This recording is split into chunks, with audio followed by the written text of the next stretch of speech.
Hi, good evening, social change warriors. Welcome back.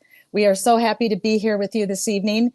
It's been about 2 weeks since we were with you last due to my knee injury, my knee surgery. I need to have my knee replaced. So most of you know that. And I'm super grateful to all of you that have reached out on my platforms in the DMs and the PMs and all the M's and P's they have out there.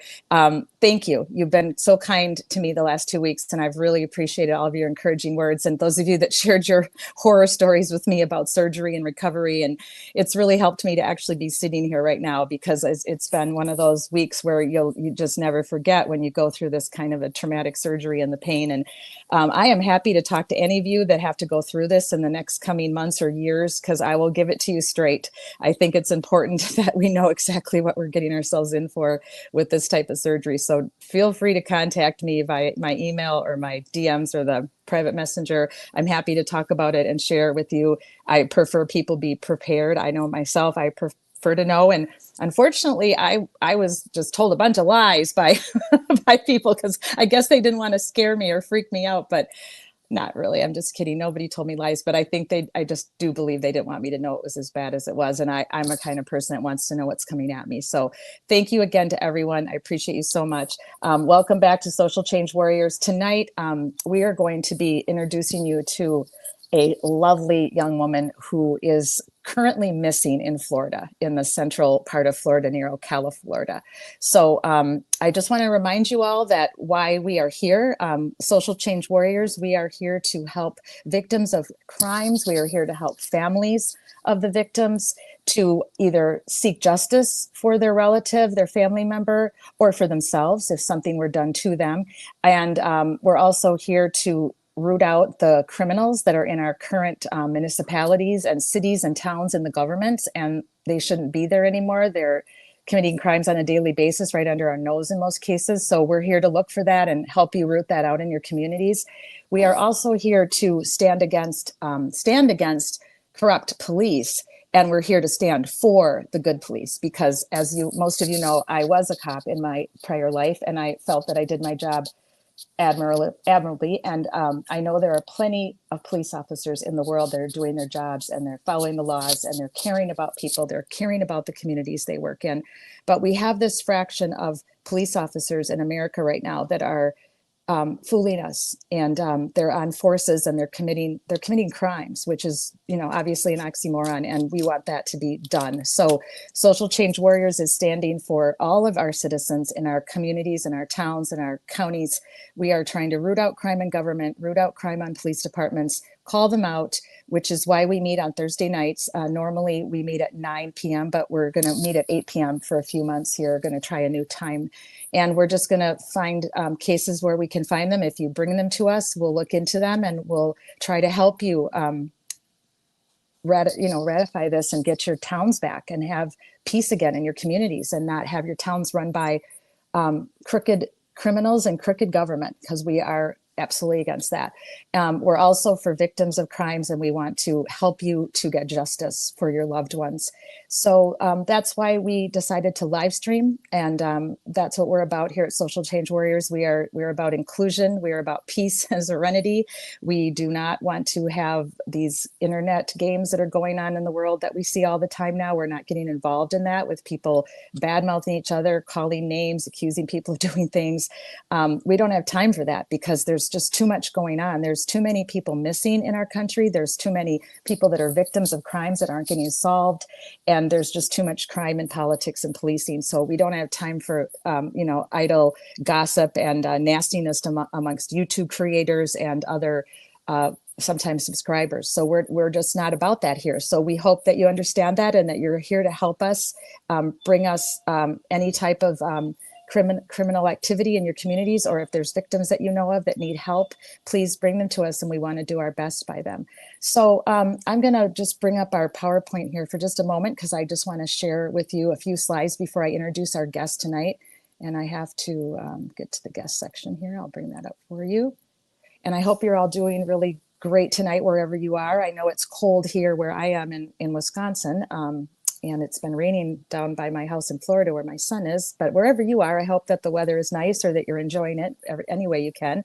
And I appreciate that you took the time out of your busy schedules to join us live, or if you join us on replay. I absolutely appreciate that, and so does Amber. And it's just really means a lot to us that you're willing to hear what we have to say, and that you're maybe willing to help us and get on our team of social change warriors and help us bring justice to victims and help us call out crime on Wednesdays and Thursdays. So we are adding a very special young lady tonight. I'm sad that I have to add her to our list of victims that we are hopefully going to be able to help, because that means that she is no longer with her family. And that makes me incredibly sad. And I feel incredibly horrible for her sisters and her parents and all those that loved her. So where is Sara? And I hope I'm pronouncing this right, because usually I double check my pronunciations. But Michelle, I'm going to introduce you here in a minute. But I want to make sure I pronounce this right. Can you help me out with your sister's last name? Ebersole. Thank you. I was pretty close. I was going to go with Ebersole, but Ebersole. Thank you. So our tagline for tonight, and our hashtag that we will continue using now on all of our posts and on any posters we make or anything that we do to help Michelle, always with her permission, of course, is "Where is Sara Ebersole?" And she is currently missing in Central Florida. That much we do know. That was her last whereabouts. And so I just wanted to show you our logo so you can look for us on social media, because we have the other victims that we've been standing for since August, and I'll be reminding you of who they are at the end of our live stream tonight. So please look for our logo, Social Change Warriors, when you see that, and hopefully then you'll either share us or like us or subscribe to us and share with your friends and family. And if you, like I said, know of anybody who needs any help with getting the word out, we are here for you. We have a couple other logos that I want you to look out for too. Wednesdays is our kind of our specialty show. Wednesdays is primarily geared for women. So it's the Angry Bitch Club, our buzzing bees, we like to call ourselves now. And we basically focus on women's empowerment stories. We focus on women's justice and women victims. So Sara could most certainly be on a Wednesday night show as well, and she will be, because we'll continue to talk about her and talk about what's happening and improvements or any new news for you or anything else we can do. So join us Wednesdays when you can at 9 o'clock Eastern time for our Wednesday show. Thursdays is the night that we call out corruption. So you'll see our logos all around social media with our Social Change Warriors logo, and then our calling out crime as well. So thank you very much for being here again tonight. Thank you, replay. So let's get into our story tonight. We have Amber with us as usual, my wonderful trusty warrior princess who is helping it behind the scenes. She's fantastic and a great commentator, great researcher.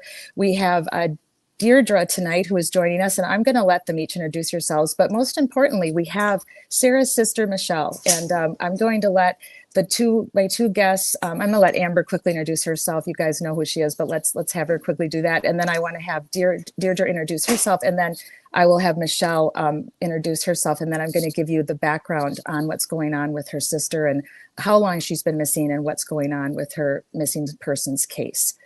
Go ahead, Amber. Hi, everybody. You probably know me already, but I'm Amber KR, and I'm here to support Social Change Warriors. I am a warrior princess. Sometimes I'm snarky, sometimes I'm not. But this is a very important issue. I'm glad you joined us. I'm so happy Michelle is here, and we're going to get justice and help for her sister and her family. And that's all I want to say. I want to turn it over to you guys. And Deirdre, you can introduce yourself now, but I'd like you all to be social change warriors with us. Thank you for joining. Thanks, Amber. Go ahead, Deirdre. Hi, I'm Deirdre, and I'm a former military police officer and 911 police fire ambulance dispatcher. Thank you so much for your service, Deirdre, and thank you so much for joining us tonight. Your expertise, I know, will be so helpful. And so we'll bring Michelle onto the platform, Sara's sister. Welcome, Michelle. Do you want to do a brief introduction? And then I've got some slides I want to show and a little brief background that you've given me about your sister.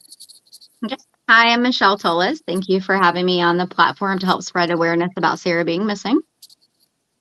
Wonderful. Thank you so much. And you're in Florida, correct? I am in Florida. I'm actually in Denellen, Florida. Great. And you and I are only about 2 hours away from each other. So there will be a point where I think we'll be able to do some type of boots on the ground together. I've got some other people that I've already made some calls to in Orlando and Gainesville area. So trying to organize a standout for you. So that's going to be, it's serendipitous that you and I are so close together. I'm really, really happy about that. So, all right, Amber, let's go through. We prepared just a slide deck, and this all goes credit to my slide deck powers, but all of this information is from Michelle. She has worked so hard for her sister. She has been like her sister's private detective, her best friend, her family member, a police officer, a detective. I mean, she has worn every hat in the last year and a half to try to locate her sister. So all the information that I have put together in this slideshow came from Michelle. So thank you, Michelle.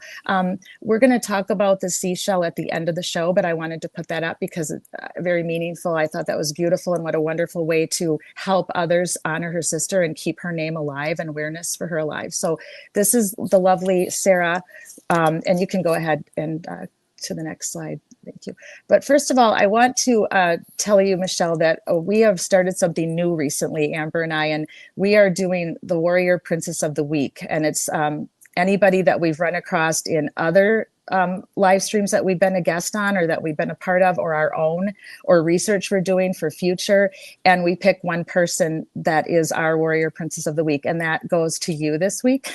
And I know it's not much because you are missing your sister and you've gone through hell and trauma, but what you've done is beyond remarkable. The amount of hours that I know that you've put in by seeing your Facebook page and going through all of your posts and everything you've told me. Everybody loves their families. Everybody loves their sisters. Many of us go through traumas in different stages or different ways of our life, but not everybody has the capacity to keep working, taking care of their kids, trying to be a friend, and do a full-time job advocacy and search, which is what you've done for Sara. And she would be so proud of you. So for that, obviously you are our Warrior Princess of the Week, our very first one. Well, thank you for that. Oh, you're welcome. It's not what I want. I want to be able to find your sister. That's what I want to be able to do for you. So I'm hoping that somehow we can play a small role in that. Okay, so let's go through the background that you were so kind to give me, and let's present that to everybody. First, I just wanted to kind of put up something that you had shared with me, that if there's any tips that will come from this, anybody that watches this tonight, once it goes out in replay and is shared, please make sure that you are calling, that you are not making any contact with a private investigator. That person no longer works for the family. So I just want to make sure that you know that. I got permission to be able to do the live tonight with Michelle and share her information. So this person no longer is part of Sara's missing persons case. So if there's tips, they need to go to the, it's Marion, is it Marion County? It is Marion County Sheriff's Department. The detective is Ryan Stith. Okay, I have the number written down. It's on my feed. If you go to my Twitter account, everybody, my post tonight, the phone number is in there, and I think I have it included in here too. So, okay, Amber. So this is the most recent missing poster. You made this, correct, Michelle? Actually, one of my friends, Deborah, she generates the flyers for me so she can edit them easily, and then she PDFs them over to me.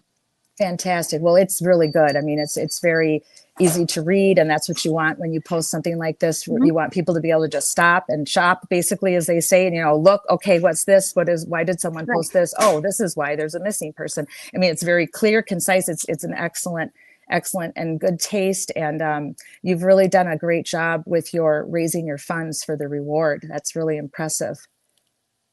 Yeah, that was through my family, my friends, followers, and then donors, but none of that money is being held, in my bank account. That is donor obligated money that if Sara was ever found in any capacity, that would then be paid out by everybody.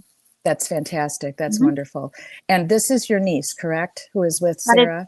Yeah, that is my niece. We still call her Dahlia because that was her name when she was born. She's had a name change. So Dahlia goes by Cora now. Okay. And she is with her biological father, correct? She is. Okay. And he has custody of her. That's correct as well. He does. He had my sister sign legal custody over to him. Okay. And that was obviously, was this many years ago or was this recent? About a year ago. Okay. So Well, I guess my sister's been missing, Well, almost yeah. 2 years, so a year prior to Sarah going missing. All right. So it was relatively close to that. And Mhm. is he allowing you visitation? Are you allowed to see her at all? No, Joseph doesn't allow anybody basic contact with my niece, even prior to my sister going missing. My sister would have to visit her daughter at the hotel where he lived and worked, and she wasn't necessarily supposed to even have contact with family with my niece while she was there, but Sarah would send videos kind of through Facebook Messenger to and from for me and Dahlia to communicate. Wow. So that was obviously a major problem for Sarah and for your family. It was. So she had to kind of make videos and kind of look around her shoulder and see what mood he was going to be in while she was making just a little clip video. So it was never like a live video where we were talking to each other. It was just she would say something, send it, and then I would send something back. Okay.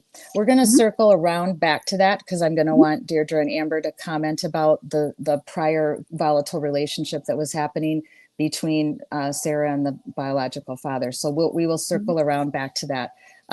Okay, Amber, we're ready. So this is a picture that Michelle, that you provided me the night that Sarah, last time that anyone saw her alive or just saw her, period, because we Correct. don't know for sure where she is or what's happened to her. So this is Sarah's sister. This is Michelle. Michelle, you were interviewed by Dateline, and I watched that Mhm. episode. I thought that was very professional. I thought you really handled yourself well. Very traumatic, but you really did a fantastic job. So you told them that on March 2nd of 2023, that is the last night that you heard from your sister, correct? Correct. She messaged me at 10:11 p.m. 10:11 p.m. Okay. And do you recall, was that a weeknight, weekend? It was a Friday evening. Okay, Friday evening. So this would not be uncommon for her to say, I met some people, I'm going to go to a party. Is this something that she did regularly? Was it out of the norm for her, or was this something she didn't do? It would definitely be in the norm for her to, meet somebody and hang out with them. Maybe not so much like a party kind of down the road, but Sarah was at the beach and met a group of people. She would absolutely go hang out, go to a club, anything like that if she didn't have her daughter.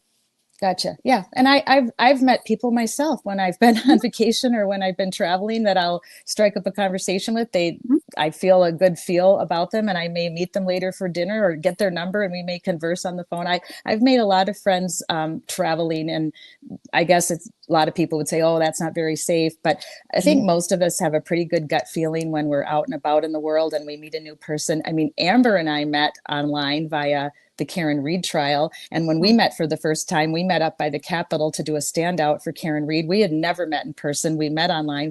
We trusted that we were both good people and that we weren't going to hurt one another. So this is happening now more in this day and age too, with people meeting online in the first place. But when you meet in person, it's the way we used to do it. In the old days, you'd meet somebody at a park, or you'd be at a beach, or like you said, like she would meet people. So this wasn't unusual for her to go out on a Friday night and run into some people, and they said, hey, let's go take a ride and let's have some fun. So okay, Amber, thank you. So this was what was happening on this day of March, Friday night in March of 2023, Warriors. So what Michelle shared with us is that Sarah got a ride to go down to the gas station, which wasn't too far down from where she lived, right, Michelle? Yeah, it was less than 2 miles. Less than 2 miles. Okay. And she went down to just maybe buy, I think you said, to get something to drink, maybe some wine, maybe a couple beers, just on a, Friday night, what any of us might do. That could be any of us in a Circle K on a Friday night, grabbing a 4-pack or grabbing a bottle of wine and some cheese and crackers or whatever. So nothing unusual again with her actions at all. So then you got a message from her that she was going to go ride with some cowboys, she called them. Yep, she said a random ride, and she wrote random large, so I would know that these were people she had never met before. Okay. Oh, interesting. So you two kind of had a way of speaking with each other and letting each other know what you were up to. Yeah, Sarah would just send me little blurbs of things if she was going somewhere, a partial address or something like that. Or even Very like if she was smart. doing something online, it would be a code of whatever she needed. I was like her memory bank. I like that. Okay, that's very smart. And a lot of people I know do that with their friends. They will text them. I know one of my friends went on a blind date not that long ago and texted me where she was going to be and what the person was driving. And it's just safety measures if you're going to go meet new people. And that sounds like a good plan. So When she was at the gas station, did she run into someone she knew, or did she do you think she never met these people before in her life?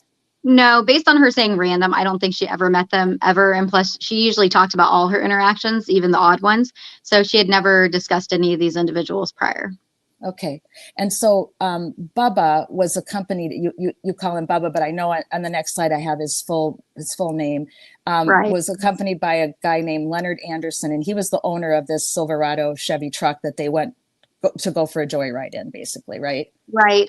James Robertson, his friends call him Bubba. So I have to put that online because a lot of people just refer to him by that. Okay. But Leonard and Bubba actually worked together. Okay. Okay. So these guys are friends. They know each other. Correct. All right. You can go on, Amber. Thank you. So I just wanted to put a map up just to give you guys all a clue. I know it's kind of hard to see, but I'll put these slides up on my Twitter account as well. The one on the left, as you're looking at it, that's just a broad area. You see the word Ocala down there at the bottom. Ocala is, how many people would you say? Is it like 50,000? Maybe more, maybe 70, huh? Are you asking me? Yeah, I was wondering if you know. I don't remember the population of Ocala. I don't know what the population is. It's not a huge town, guys. So it's not, Orlando is directly to its south. The Atlantic Ocean is directly to the right, to the east. And that's where I am over at Daytona Beach. I'm about an hour from Ocala to get over to the Atlantic Ocean. And then if you go over towards the west, you're at the Gulf of Mexico. So Ocala is basically kind of right in the middle of Central Florida with Orlando to its south. And it's a pretty big city. So that's near where Sara was her last night. She was just to the north of there, and you can see where I circled it. That's Reddick. So that's the area. Go ahead, Amber. Sorry, Kat. I did some quick Googling. Ocala has a population of about 68,000. Oh, thank you. Hey, I was almost right.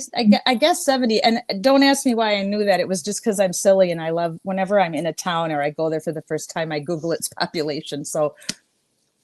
Right. And Ocala and Reddick are only about 30 minutes apart, no matter which kind of back road, I-75, or which back way you take. Yeah. Yeah. It's not far at all. So not far to get down to Ocala or to get up to Reddick. So the other map here on the right, I circled that's the gas station. Now I don't know if it was a Circle K a year and a half ago, because a lot of the gas stations have recently changed from Shells to Circle Ks. Do you recall if it was a Circle K or what it was a year and a half ago? I think it was still a Circle K. I think exactly what they are on the map is what they are. Because in the photo Sara is taking, the other gas station is actually the one in the background across the street. Ah, okay. Okay. Yeah. Very good. Okay, great. So that's where this is taking place now, everybody, on this Friday night on March the 2nd of 2023. So Sara goes on meets these guys. They're talking. You can kind of imagine it, right? You're in there to buy some wine. It's a Friday night.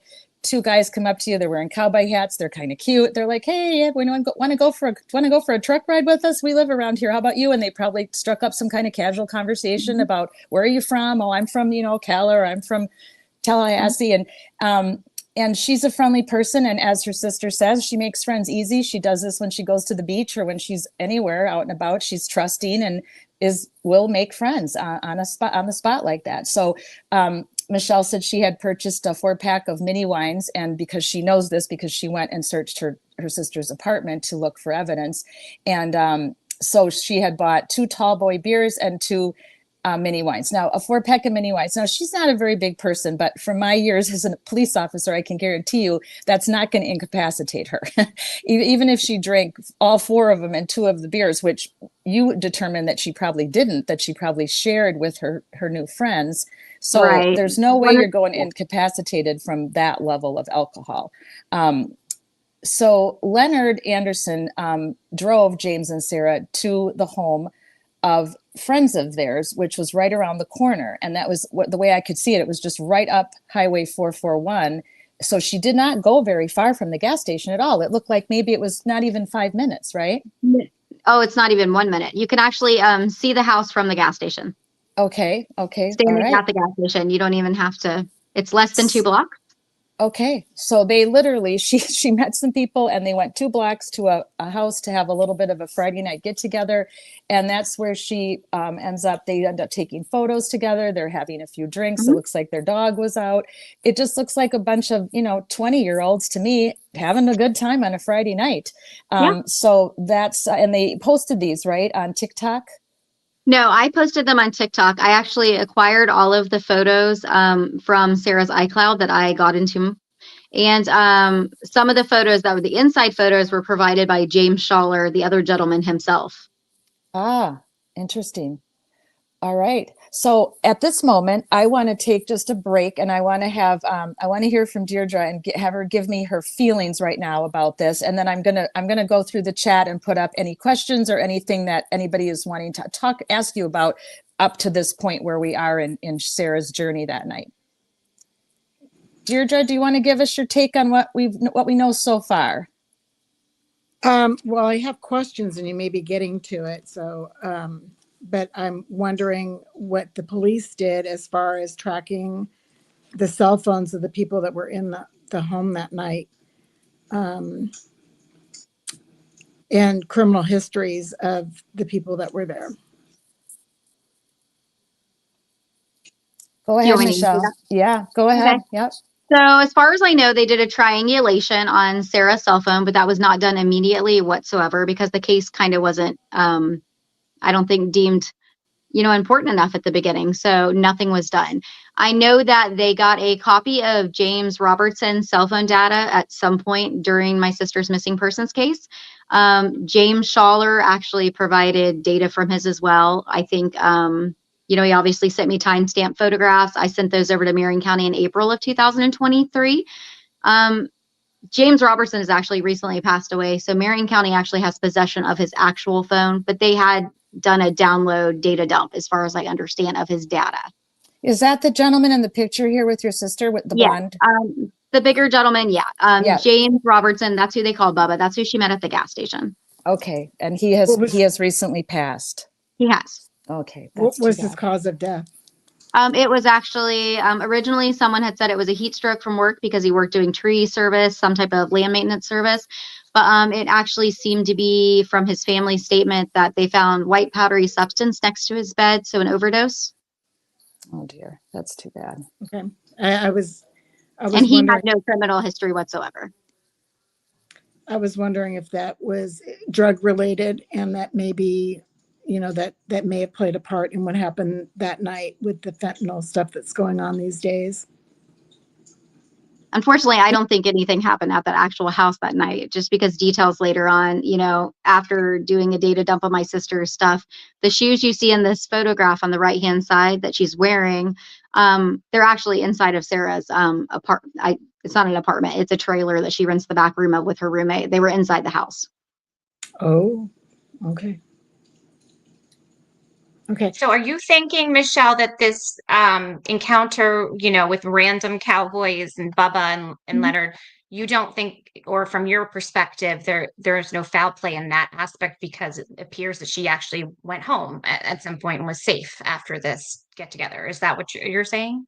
Yeah, I think it does appear that way. Leonard had drove Bubba from the gas station with Sarah, dropped them off, and went home. Leonard actually lived around the corner. He actually lived on the same exact road as my sister. He lived on one end and my sister lived on the other. So they actually lived on the same exact street, but Leonard wouldn't have been there that night at all. James Robertson, Bubba, lived on one side of this house. It's just an old house. It was separated by a laundry room. And Tisha McDermott and James Schaller, the other two individuals in that photograph, lived on the other side. So they were actually a couple. So yeah, so there was a lot of details. So details that night that I actually put on Facebook that, everybody should probably know by now. Tisha McDermott and James Schaller stated that they had had a threesome with Sarah sometime that evening. Okay, no, that's good to know, because that brings some more factors into it and just understanding what Amber, was can going you on. advance the Amber? Can you advance the deck? That'll help a little bit too. So thanks, Deirdre and Amber. Those were great questions. And so I just wanted to put up the rest of the information Michelle already gave to me. Then you guys can go from there as well. So you said that the Sarah's iCloud showed that these videos and photos around 11:08 p.m. and that they were goofing around, posing for photos, having fun. They were waxing hair off of Robertson's chest, which makes me laugh and makes me think of the movie. Was it The Wedding Singers? So I'm guessing they were just being goofy, silly 20-something-year-olds, just not anything too much out of the normal than other 20-year-olds might be doing on a Friday night, just being kids. So at 12:08 a.m. on March 3rd, indoor photos were taken. They're in the living room of this house, and these were provided to you by James, correct? Yes, correct. James Schaller provided them himself. I spoke to Okay. James, I believe it was April 18th of 2023. I asked him if he had any type of photos or anything, because obviously Sarah takes a lot of photos. You would assume if a pretty girl's hanging out, so would they. And he didn't hesitate. He needed to get Wi-Fi, was the only hesitation, and he sent over all the photos from inside with the timestamps. Okay, so he was very cooperative, nothing to hide. He actually called police when they figured out that my sister had been missing. My sister's roommate had hung flyers around that she made herself, just kind of handwritten with a photo of Sarah at the gas stations. And when they saw them, they actually contacted Marion County Sheriff themselves to let them know that she had been at that house that night. Wow. Okay. So definitely that's all very above board and sounds like nothing suspicious or really hinky there at all. Okay, Amber, we can go forward. So Michelle, you shared with us, and you had this in your timeline on Facebook, that originally you thought she was waiting for a ride, maybe an Uber. And then later you found out that James Robertson stated to authorities, which was in a video interview, that a person by the name of Tyrone Mormon was hanging out at the house with them. Now, he's not in any of the pictures though, correct? Correct. He's not in any of the photographs on her iCloud or anything. Interesting. But Robinson says he must have showed up there at some point and was hanging at the house. Right. So, correct. So he offered to, it sounds like, give her a ride home. From everyone's statements, because I've never talked to James Robertson directly, he had a video interview with the Private Investigator. But based on everyone's statement and Marion County's statements, what they put out online, it does seem like Tyrone showed up at some point. Now, I did communicate with Tyrone Mormon's fiance on Facebook. Okay. Wow, that's amazing that you were able to do what you've done, all the research that you've done and the interviews that you've conducted on your own. Yeah, so she gave kind of a little back history of when they were interviewed, kind of what they were asked and questioned by Marion County Sheriff. But James Schaller and them just kind of said it seemed like Tyrone Mormon had come over to basically smoke pot and drink with James Robertson, supposedly is what James Robertson gave on video interview. Okay. So again, not anything out of the usual. Friday night, buddy's coming over to hang out and smoke a joint with his friends. It happens all over the world on a Friday night. So the timeline of when my sister left, you say, isn't clear, but there's like possibly even a 2-hour window, right? So I said 2-hour window because when Tisha McDermott, James Schaller, and them were kind of, speaking to me and giving different information, they thought Sarah arrived around like midnight.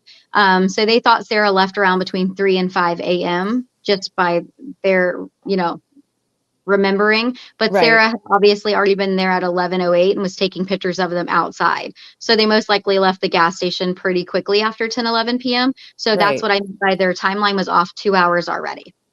Got it. Well, and if these guys had already been partying on a Friday night, they may their time and space might not be all accurate anyway, Right. And the reason we know how much Sarah technically drank, because James Schaller was able to write me on Facebook. And when I asked about, hey, what were you guys doing outside? More details of the evening. He said that Sarah had brought a 4-pack of wine with her from the gas station, and a 2-pack of like tall boy beers. He said he shared one of the tall boy beers and 2 of the wines with Sarah. Wow, that's great. I mean, that's really good because that gives you a good idea that she was definitely not incapacitated. She wasn't drunk. Well, that's the thing. Sarah had a 4-pack of like Moscato wines, like the Sutter Homes at her house. So Okay. Originally when that statement was given, I was trying to figure out without giving him details, did she drink those wines prior to going to the gas station to get more? Or were those 4-pack of wines the ones she purchased at the gas station? Because when Right. she got a ride to the gas station, she actually went with Lonnie, who drove her often. Not an Uber, but he was her roommate's like maintenance guy, dog sitter, that kind of thing. So Okay. sometimes he would take Sarah to work, and Sarah would pay him, him and his girlfriend. So they actually drove Sarah up to the gas station, so they were able to see what Sarah purchased. Great. Okay, that helps a lot. It really helps a lot to know what kind of state she might have been in. Okay, Amber, you can go forward. So this one didn't copy over as easily, but you told me, and we talked about this, and I think you Mhm. texted to me, but you also shared this on your timeline that Mhm. so the reason why you're pretty confident that she did make it back home is because the shoes that you saw in the photos you saw at her house when you went to search the house, right? Well, that was the thing. When we went to her house, that was in April. It was only a month after she went missing, because I obviously didn't go anytime before that because we were waiting on police to go to the house and they took so long. Right. We didn't know what shoes she had on because the pictures James Schaller provided in April, that were provided to Marion County Sheriff that day. She didn't have any. She was just wearing socks in the inside photo. She didn't have the shoes on her feet. So it was about 8 months later when I got into the iCloud, when I kind of figured that Marion County wasn't doing anything in this case, where I thought they were pulling information like anyone would assume. Then I was able to see what shoes and the outfit changes. She had a hoodie on, and then later she was wearing a silver cardigan with some silver embellishments on it. Well, her roommate, after the fact, when she saw those photos, she remembered them sitting in the shoe rack at the front of the door inside. Hmm. Because Marion County didn't take anything when they came to the house. I asked them if they wanted to take any of Sarah's clothes or anything, if there ever had to be a cadaver dog search later or anything. And the Right. detective said he didn't need anything. Wow, that makes no sense to me whatsoever. And So he just kind of went through some of her belongings. And while I was there with him in April, I immediately noticed that Sarah's like DNA items were missing. Her hairbrush was missing. Her toothbrush was missing. Anything that would have DNA. But obviously all her makeup and everything that would go with those items was still there. Now, they took a toothbrush into evidence, but it was a plastic toothbrush. I explained it was more likely that my sister cleaned her sneakers or somewhere in the house with that or something else, because Sarah was super eco-friendly and she would use like bamboo toothbrushes with like charcoal bristles. Oh yeah, I've used those myself. I know exactly what you're talking about. And I also use those cheap little plastic ones to clean my tennis shoes with and Right. other household things. So are we thinking that maybe whoever picked her up from the house where her shoes remained and you said her cigarettes and her lighter were outside. So maybe she was sitting on the porch having a cigarette when this person arrived at the house. Right, because her roommate did have large dogs. One of the dogs was with her. Two of the dogs were inside of the house. So Mhm. obviously the yard is fenced in, but if someone didn't know the dogs were there, if they opened the door, obviously the dogs would most likely be in the yard because they would be aggressive at that point. So how would you get them back inside? Right, right. So the other option is that the dogs knew this person, so they wouldn't have been Person aggressive or to knew the person, or the person was aware the dogs were persons. there and would have Right. already known their demeanor. Correct. Right. Exactly. So you talked about this earlier because I told Amber, I think there's a slide coming up about that, but Amber asked the really good question early on. I think it was Amber, it could have been you, Deirdre, but one of you asked the question about the phones and were they able to pinpoint using the technology as to where her phone last beeped. And can you repeat for everybody what you found out about that? It was over a year after my sister was missing. I kept emailing and calling Marion County Sheriff, and finally they said all they had was a triangulation of the Reddick area for Sarah's phone. Now, after Sarah went missing, by day 4, Sarah's phone was still going to voicemail, and it went to a disconnected setting within 4 days. Wow. So I can assume, based on a history in her just kind of screenshots, it was possible that her cell phone bill would have been due, and because she went missing, she was unable to pay it. It was a Cricket Wireless, not like a Verizon or AT&T, so they're more able to disconnect if it's not paid on the date. So you didn't get any kind of report about the whereabouts of her phone for a year? No, Marion County provided, no, I still didn't get a report. That was just verbal, and it was only because I kept hounding them about how do you not have her location. And that was also because after Sarah was missing a year, Marion County put out to the media Tyrone Mormon's information that they had arrested him 3 months prior. for lying about his cell phone. And then he willfully gave his cell phone up.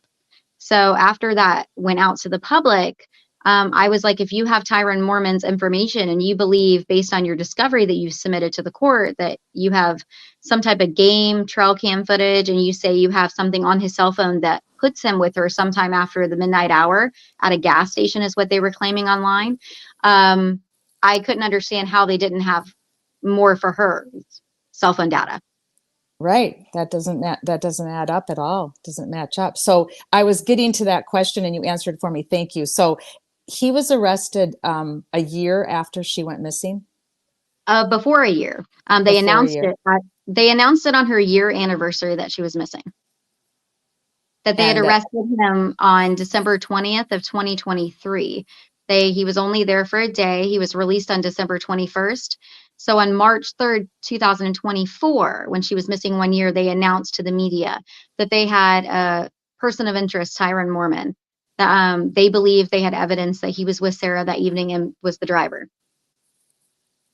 Did they call you before they announced this? No, they didn't. I didn't know anything about it. I was actually doing a campaign that Sara was missing a year kind of online to do sunscapes for Sara, for people to take pictures of sunrises, sunsets, any type of landscaping and post it online because that's what she would have liked. And then I got blindsided with that very early in the morning hours. It was just put on Facebook by Marion County Sheriff. That's incredibly ridiculous. Shauna asks a really good question in the chat. I'm sorry to interject, but no, go ahead. He wants to know if you know if there's any relation with the police, with the Tyrone or any of the people that were with Sara that evening, or anybody that may potentially be a suspect, or do you think it's just that they're not really caring, and why? I think that if they truly have the evidence they think with Tyrone Mormon and can place them together, I think it's likely that they don't know where Tyrone dropped her off, which is crazy to me because if they have his cell phone data, they should be able to know everywhere he drove, even by his Gmail activity, unless it was cleared, obviously.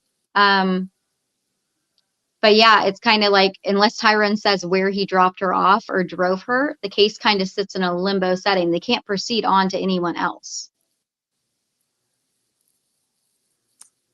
Deirdre, comments? Yeah. The daughter's father, has he been ruled out? They will not update anything to say if he's still. Can you advance the slide? Sorry, dear Amber. Can you advance our slides, please? Sorry. Go ahead, Michelle. So I would likely say no, he's not been ruled out based on previous conversation, but Marion County does not respond to email or phone call from me. But he was never formally interviewed. I know in March, February, they at some point reached out to him and by phone and tried to get an address where he was because he had left the state of Florida and come back to Florida. So somehow they knew he was back in Florida. They tried to get an address and supposedly he would not give his location. Okay, so I have questions about him. We're going to get to him, Shauna. Deirdre, I knew you'd bring him up because he's obviously, at the beginning when we talked about him, I had a method to my madness that we're coming back around to him. So hold that question for just a second, Deirdre. I just want Michelle to go over a little bit of some of these other kind of major details that she pointed out. There was an attempt to get on Sara's Snapchat account. That was the first thing I noticed. One of the first accounts I got into was a very old email account that Sara had not used in a very long time. But it showed that there was a Snapchat code sent, like if you were trying to, change your password or get into an account. And that was done the same day Sara went missing on March 3rd, 2023 at 1:47 p.m. So I thought that was the most significant thing that Marion County Sheriff should be trying to get an IP address for. And they still today have never gotten a warrant for that email because when they pull a warrant, I can see it. Well, that just doesn't make any sense. What can we do, Kat, about that? Because they need to get a warrant for that. Like, how do we make them do their jobs? I'm sorry, I'm getting angry now because I know. It's unbelievable. Michelle knows I've been very angry since I was first introduced to her by a mutual friend of ours. And I'm really happy that this mutual friend was willing to do that. Because I've been very angry about a lot of the conduct of the Marion County Police. And I'm also wondering why they haven't reached out for assistance. because this usually when a department, when they reach a dead end or when they're feeling something is going to become a cold case, they will reach out for assistance from other municipalities or even from the Department of Florida, Department of Justice in Florida. So we're going to talk about this at the end, like what can we do now? Because just raising awareness, telling you all the story isn't going to make anything better for Michelle. So we have to figure out, how can we help out? How can we create somewhat of a boots on the ground campaign right now, or a movement, as you would call it, like they did with the Karen Reed and other Sandra Birchmore, and hopefully Ellen Greenberg coming up in Pennsylvania. We need to create some kind of a movement in Florida. We need to get this word out there and get people upset about the behavior of how this case is being handled and how Sarah's life is being handled. And Michelle's life and all of our other sisters and family. So we can go to the next. I think the other thing on there I wanted to point out was, you said the Gmail was wiped clean. And in your opinion, correct, Michelle, that the only person that might have had access to her Gmail to wipe that clean was her old boyfriend, the father of her daughter. Correct, because he had access to her accounts many times to stalk her. I actually set up my the local sheriff's department with Sarah when he was logged on for a year on one of her accounts. So Sarah had multiple email accounts. So I wasn't just having to get on like one email and one iCloud and, one Gmail. Right. We're talking about, 7, 8, 12 throughout time, Right. 23. So when I went on the last used Gmail account, when I finally got access to the correct one after going through several, it showed that someone viewed her timeline on her activity on March 2nd, March 3rd, and everything was clear. But you could see Sarah's search history, like when she was looking for nail salons on March 1st to get her nails redone, stuff like that. If she was looking to go to a park to hike, that's, Right. Time prior. But the actual map where you can see where someone's driven, gone, what time is gone. Just like her search was there. And then when you went further, it looks like obviously it was viewed before it was cleaned, because the map for all time was clear. But like everywhere she had ever gone. Now, obviously, Sarah would give Google reviews. She'd go to pizza places. She'd go to the beach. She'd always put a review online. That's gone. When you went to YouTube under activity, they must have forgot that, because it wasn't as probably in their face. And it showed that Sarah had music videos that she was searching for and watching, even with commercials playing, all the way up till 2:40 in the morning. And then her phone last synced at 2:57 on YouTube. So she was definitely, by all accounts, still alive at 2:40 a.m. unless this person was searching music. Right. And the only gap in that timeline was obviously at 1:22 a.m. was her last photo with Tisha McDermott. And then there was obviously about a 35 minute gap, and that's where her YouTube starts. Right. So those, Tisha and her were, enjoying each other's company. They were brushing hair, doing each other's hair, listening to music, not unusual activities at all. And then 2:40. That's the thing. Everything Sarah has on, then her other account obviously is iCloud. It's got separate data. Right. Everything on iCloud has a timestamp. It's a video. So it's like 3-second video. So everything shows where she's at. She's at the Reddick house, hanging out with these individuals. It's got a timestamp. So that's how you know that everything was cleared, because everything had a timestamp. Exactly. And the locations would have to be on. Right. Can't they recover some of that with a warrant? Like, you see anything that's been deleted, or where it's been deleted from, or how it's been accessed? I know when I access anything, right, it tells me if it's my phone or if it's a new device that's accessing it and sends me those emails. Like, like, is this really a new device that you're supposed to be accessing this from? Can't the police get something like that? And I mean, that would be a better question for Kat and Deirdre, because you guys were in law enforcement. But that seems like something that should be done. Well, I know that they did get a warrant for the last used Gmail account and the last used iCloud account that I provided them with. They actually asked me for the accounts and all her passwords that I obtained. And every time I got onto an account, I let them know, because obviously I knew law enforcement couldn't legally ask me to access the accounts. So I did that on my own and then provided them with the data. So they did get warrants for those, and I was able to see when they got the warrants, but they were in January, so much later than when my sister went missing. Okay. Very so like good. almost a year later, like 10, correct? Yeah. So they didn't do any of that or get the warrant for 10 months. Like, we're not saying they delayed it for, they said the first 48 are the biggest thing. It's not like this was delayed a couple hours. This was delayed months. Yeah, one of the accounts shows like a November request, and then I think it was January 4th or something like that when they actually got the record from the warrant. Very good. Well, good questions so far, everybody. So the last thing on here, Michelle, that you had talked about was no bank activity, no activity of any kind of her account since that date. So we're pretty confident, obviously, something happened to her on that date, roughly at some point between 2:40 a.m. and 2:57 a.m. is that time zone that the police should be looking at, the detectives should be looking at. Go ahead, Amber, let's go forward. So here we are. We're going to circle back around. So those of you that have been following us with our other stories of the ladies that we've been following whose lives have been taken from them by their ex-husbands or ex-boyfriends or current fiancés, this theme of domestic violence is showing up in so many cases where women are either missing or murdered. It's been a constant theme, and it's been increasing in numbers in the last 10 years. And when you first brought this, when I first met you, Michelle, and you started sending me all your information, my spidey senses just started going off, and I think, asked you a lot of questions, and I got myself a little confused with the different players. But there's so much going on with this gentleman. I mean, he has been arrested for violence, for beating up other individuals. He has stalking in his background of your sister when he wasn't happy with the relationship. He coerced her, is the way you made it sound to me, to give up custody of her daughter so he could be in full and complete control and charge, which is something that domestic violence perpetrators want. They want complete control, be in charge of everything.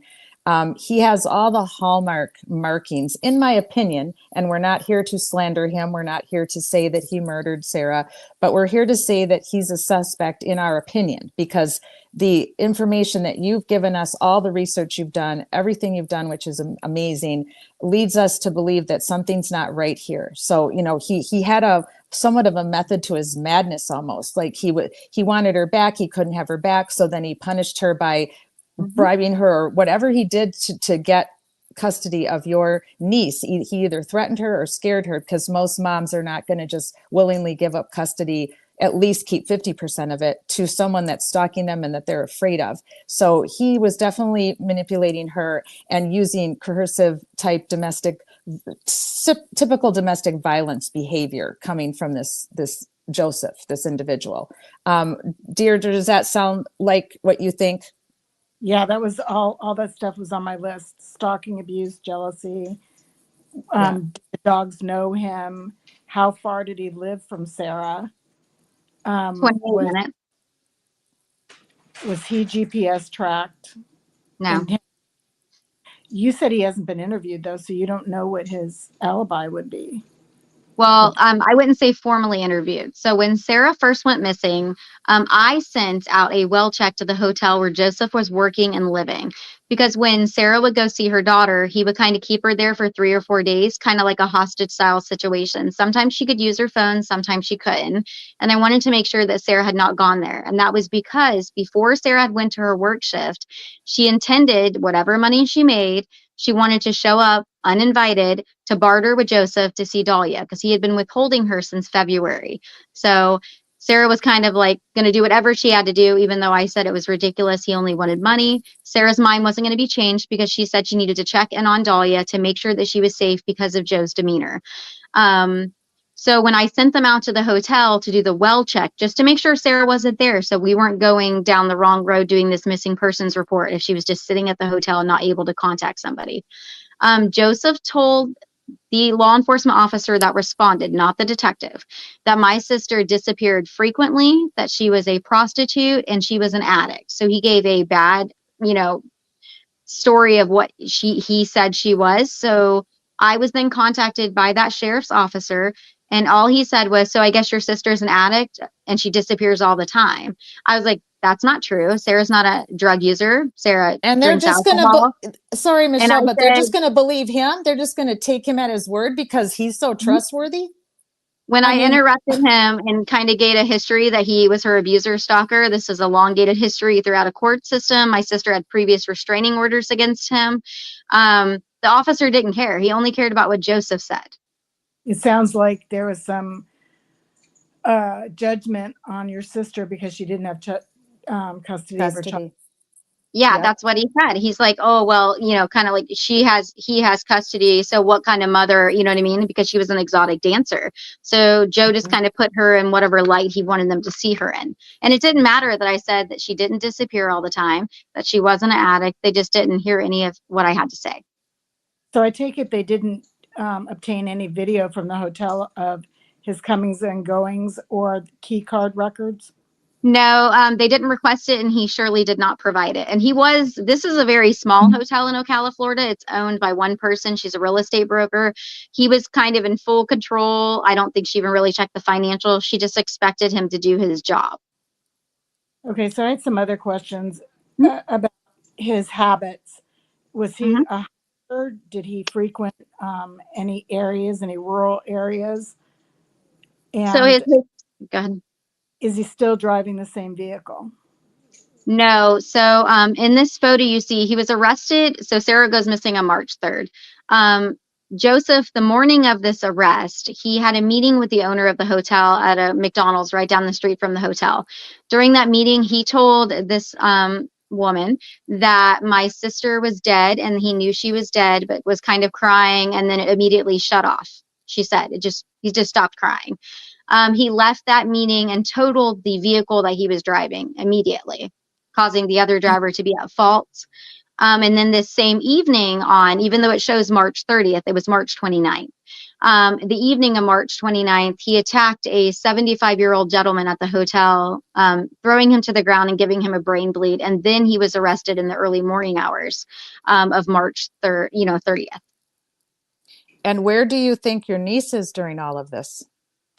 She looks like from the body camera footage that they blurred out that she was in the room when they went to question him. Looks like it's several, not 30 minutes or more. It's way past when the event happened. So I do not have an answer if she was watching or in the room alone, but she was somewhere. Right, because she's with him 24/7. Right. The body camera footage shows he's walking outside of the body camera footage. They notated that in the actual discovery report. You know what I mean? He's actually showing them the video from the hotel and saying, look, I just pushed him. He basically looks like he lured the gentleman in the office. And then so it would look like he was somewhere he wasn't supposed to be. Right. And then he kind of shoved him to the ground. And from what I understand, it was overpayment or Joe overcharging him. So this all happened, all these events, the same month that your sister went missing, that Sarah went missing, correct? So he's going erratic, telling people that she's dead, crying, then still wrecking his car. And that was all one day. That was all the same day. It was like a downhill spiral.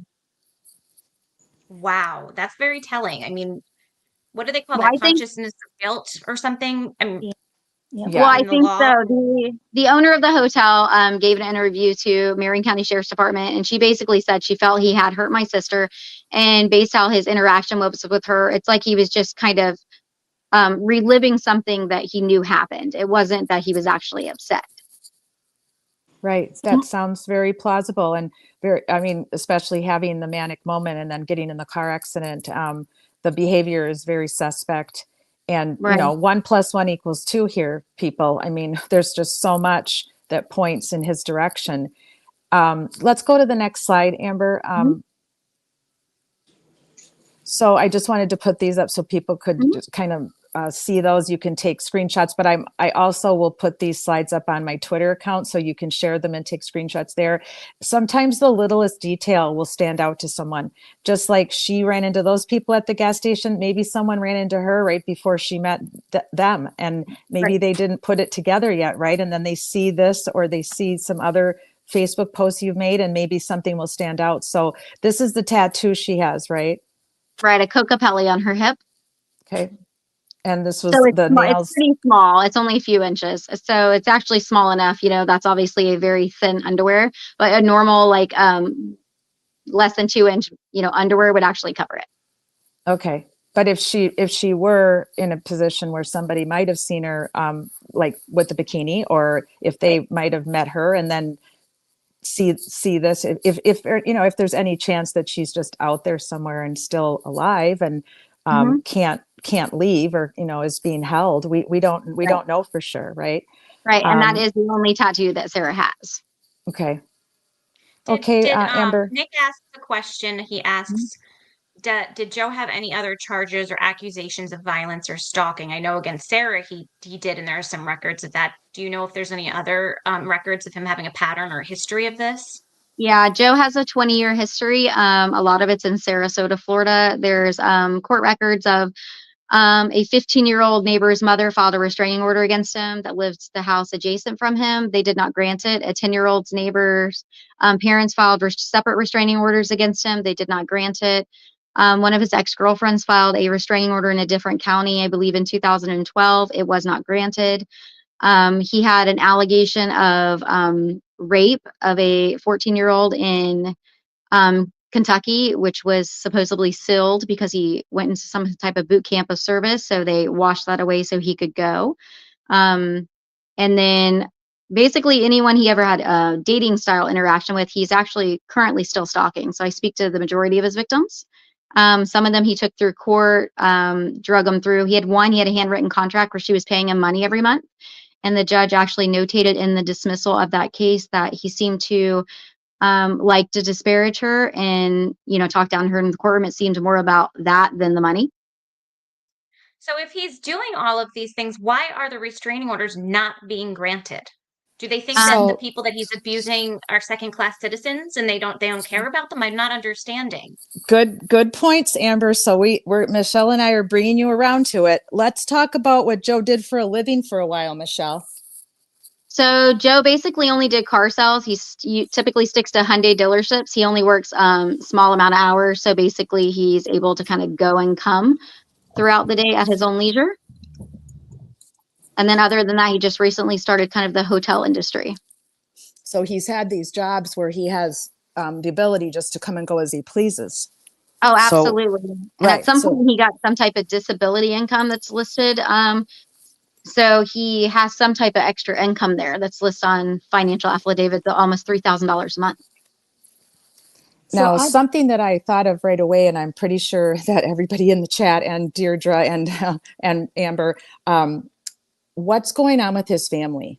Do they have any interactions with your niece, with their grandchild, or with their niece? Do they see him? Do you know anything about his family? I do. I speak to his maternal aunt. So Joseph is a only child. His father was only in his life through infancy. He had a stepfather around age 12, did not have a good relationship with him. Joseph's mother worked for a Catholic church, but she actually passed away in 2003 of cancer. Before her passing, Joseph had actually threatened and attacked her without hitting her with a hammer. So she actually had him put into a mental institution for approximately 1 year in the state of Kentucky. Before he was, 20 years old. Unbelievable. So I know what everybody's thinking now, and if they were all on here as the host of this show instead of me, they would be saying, how in the world did he get custody of this child? Do you want me to go through that? Does he still have custody? He does have custody. He is the legal custodian, basically everything, even though Sarah would still have visitation and everything in this order. She would be ordered to pay child support at over $2,000 a month. And he would basically be in sole control of everything. So that's really concerning with like the accusations of possibly raping a 14-year-old. And I just don't, I'm just flabbergasted. I can't wait till we get to the part of what we can do. I want action. This is unbelievable. I'm so sorry this is happening to your family, Michelle. Sorry, Amber, I heard Deidre, so I want to get to her. Go ahead, Deidre. Thank you, Amber. That was good comments. I wanted to go back and revisit because I'm not sure that I got an answer about his habits, the hunting areas or rural areas that he's known to frequent, because my thinking is that if he is responsible, he left the daughter asleep and he had to make quick time of stuff. So he's gonna, if he did murder her and dump her body, it's got to be somewhere that he's familiar with. He wouldn't have had the time to drive all around and look for a place to dump her. So I would think it would be a good idea to do a deep dive on where he usually goes hunting or hanging out or whatever, and then see if you can get some ground searches in those areas. Joe isn't any type of hunter, doesn't exercise, doesn't do anything like that. He frequents the same restaurants, kind of sexualizes the same servers. I assumed that if he had actually hurt her, it would most likely be just straight to the dumpster, the commercial hotel, because he knows what time it dumps. There is no other staff other than maids under him. And I'm talking about only one or two. It's a small hotel, independently owned. But my sister had to use a parenting app to text him. Obviously, he would text her outside of that, but there would be a lot of little idle threats within that I was able to read. Joseph randomly messaged Sarah on March the 4th, 2023, a day after she went missing, trying to say, oh, here's a picture of Cora at Disneyland. And then kind of like, to me, I felt like that was just some type of alibi, like a check-in, like took the child to do something fun because she might have possibly witnessed something. Too obvious. That's too obvious, Michelle. I agree with you completely. Yep. And then he waited until like March 24th and sends a Sarah with a question mark to the same app. Yeah. And I just want to say one thing real quick. When he made the statement that Sarah was not alive and he knew for a fact that she wasn't alive, he kind of told the owner of that hotel, but he didn't do it during his crying episode. Marion County Sheriff had not put out the missing person flyer for Sarah at all at that point. The flyer didn't go out for a few more days later. So it went out on March 31st, 2023. And at that point, even I would have thought that she was probably trafficked or anything else because we were still looking for the black truck. And I didn't know about the black truck until March 31st. So, on March 29th, he's already saying he knows she's dead.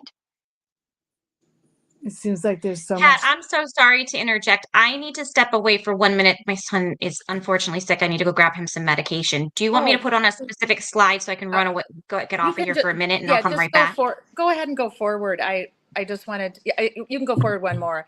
Thank you. Yeah, we're just, this is what I wanted to chat with Michelle a little bit about next. But while Amber's away, because I know Amber's going to want to hear about this revelation, as they called it. So let's all think like detectives, and Michelle has already been doing that, right, for almost 2 years.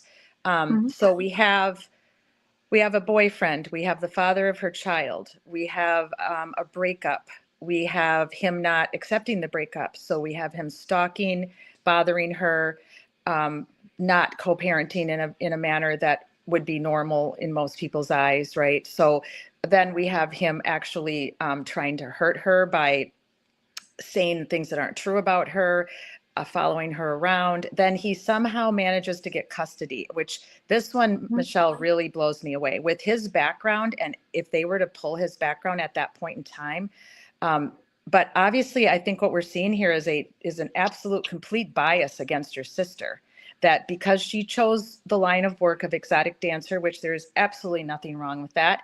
And they believed his lies because he came across as this honest, forthright businessman who manages hotels and works at a car dealership. And he obviously pulled the good, bait and switch and had them believing every word that came out of his mouth, managed to get custody of your niece in the middle of him stalking her. And as you have let us know, stalking other young ladies. So, right. But it didn't really have anything to do with her job, how he became the custodian. It's going to be long, but I'll just make it brief. So Sarah had a restraining order against Joseph in 2018. So that's where the relationship actually ended and stopped right there. Sarah was approximately 6 months pregnant. Joseph beat her up against a wall, wanted her to have an abortion. He beat her against the wall because she was cleaning out a refrigerator while singing and he didn't like it. So Sarah did not call law enforcement. She just simply filed a restraining order. Joseph actually called law enforcement and tried to say Sarah slapped him and he had a mark trying to get her arrested. And it didn't fall that way. She got the restraining order granted. Joseph then left and went to Kentucky. So Joseph would actually, his stomping grounds are Sarasota, Florida, and Louisville, Kentucky, mainly, for Deidre asking prior. So he left, he was gone. My sister came to live with me when my niece was about 3 months old because she didn't have a support system where she was living in Sarasota. And then she continued to live with me for about 3 years with my niece. So when my niece was almost 1 year old, Joseph showed up in Gainesville, Florida. Sarah didn't like to drive at night. She left at night, so that was a little odd to me. But then I found out later he had texted her that he was in town on vacation. He wanted to see Dahlia. Sarah was still obviously, scared of him, but she's like, oh, the abuse was always towards me. He has the right to see his child, kind of thing. So she took Dahlia to see him, but she wouldn't leave Dahlia with him. So he's got the hotel. She stays at the hotel. There's separate beds, kind of thing there. Well, that turns into a 3-month stay at a hotel where he doesn't let my sister leave. Very minimal contact with me. She doesn't want me to come on scene at the hotel. He's trying to isolate her because she's scared of what he'll do to Dahlia. He takes the car seat out of her car, won't let her leave with the child so she can't come back to my house. She's fearful if I show up at the hotel parking lot, what he'll do to Dahlia. So she's just kind of working, handing her money to him, almost like a pimp. So obviously he wasn't on vacation or off work. He just, Right. we found out recently, actually, he was actually evicted from a hotel is why he came back to Florida. Joseph gets into a car accident with Sarah and Dahlia in the car. He goes to an attorney's office and then he tells Sarah he needs a copy of the birth certificate. He takes my sister down to the health department in Marion County, Florida, under direct force of what he'll do to Dahlia if she doesn't do exactly what he says. So Joseph actually filled out all the paperwork himself.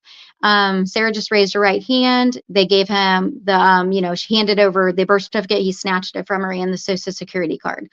Within 2 days, Joseph called law enforcement and Department of Children and Families in Alachua County in Gainesville.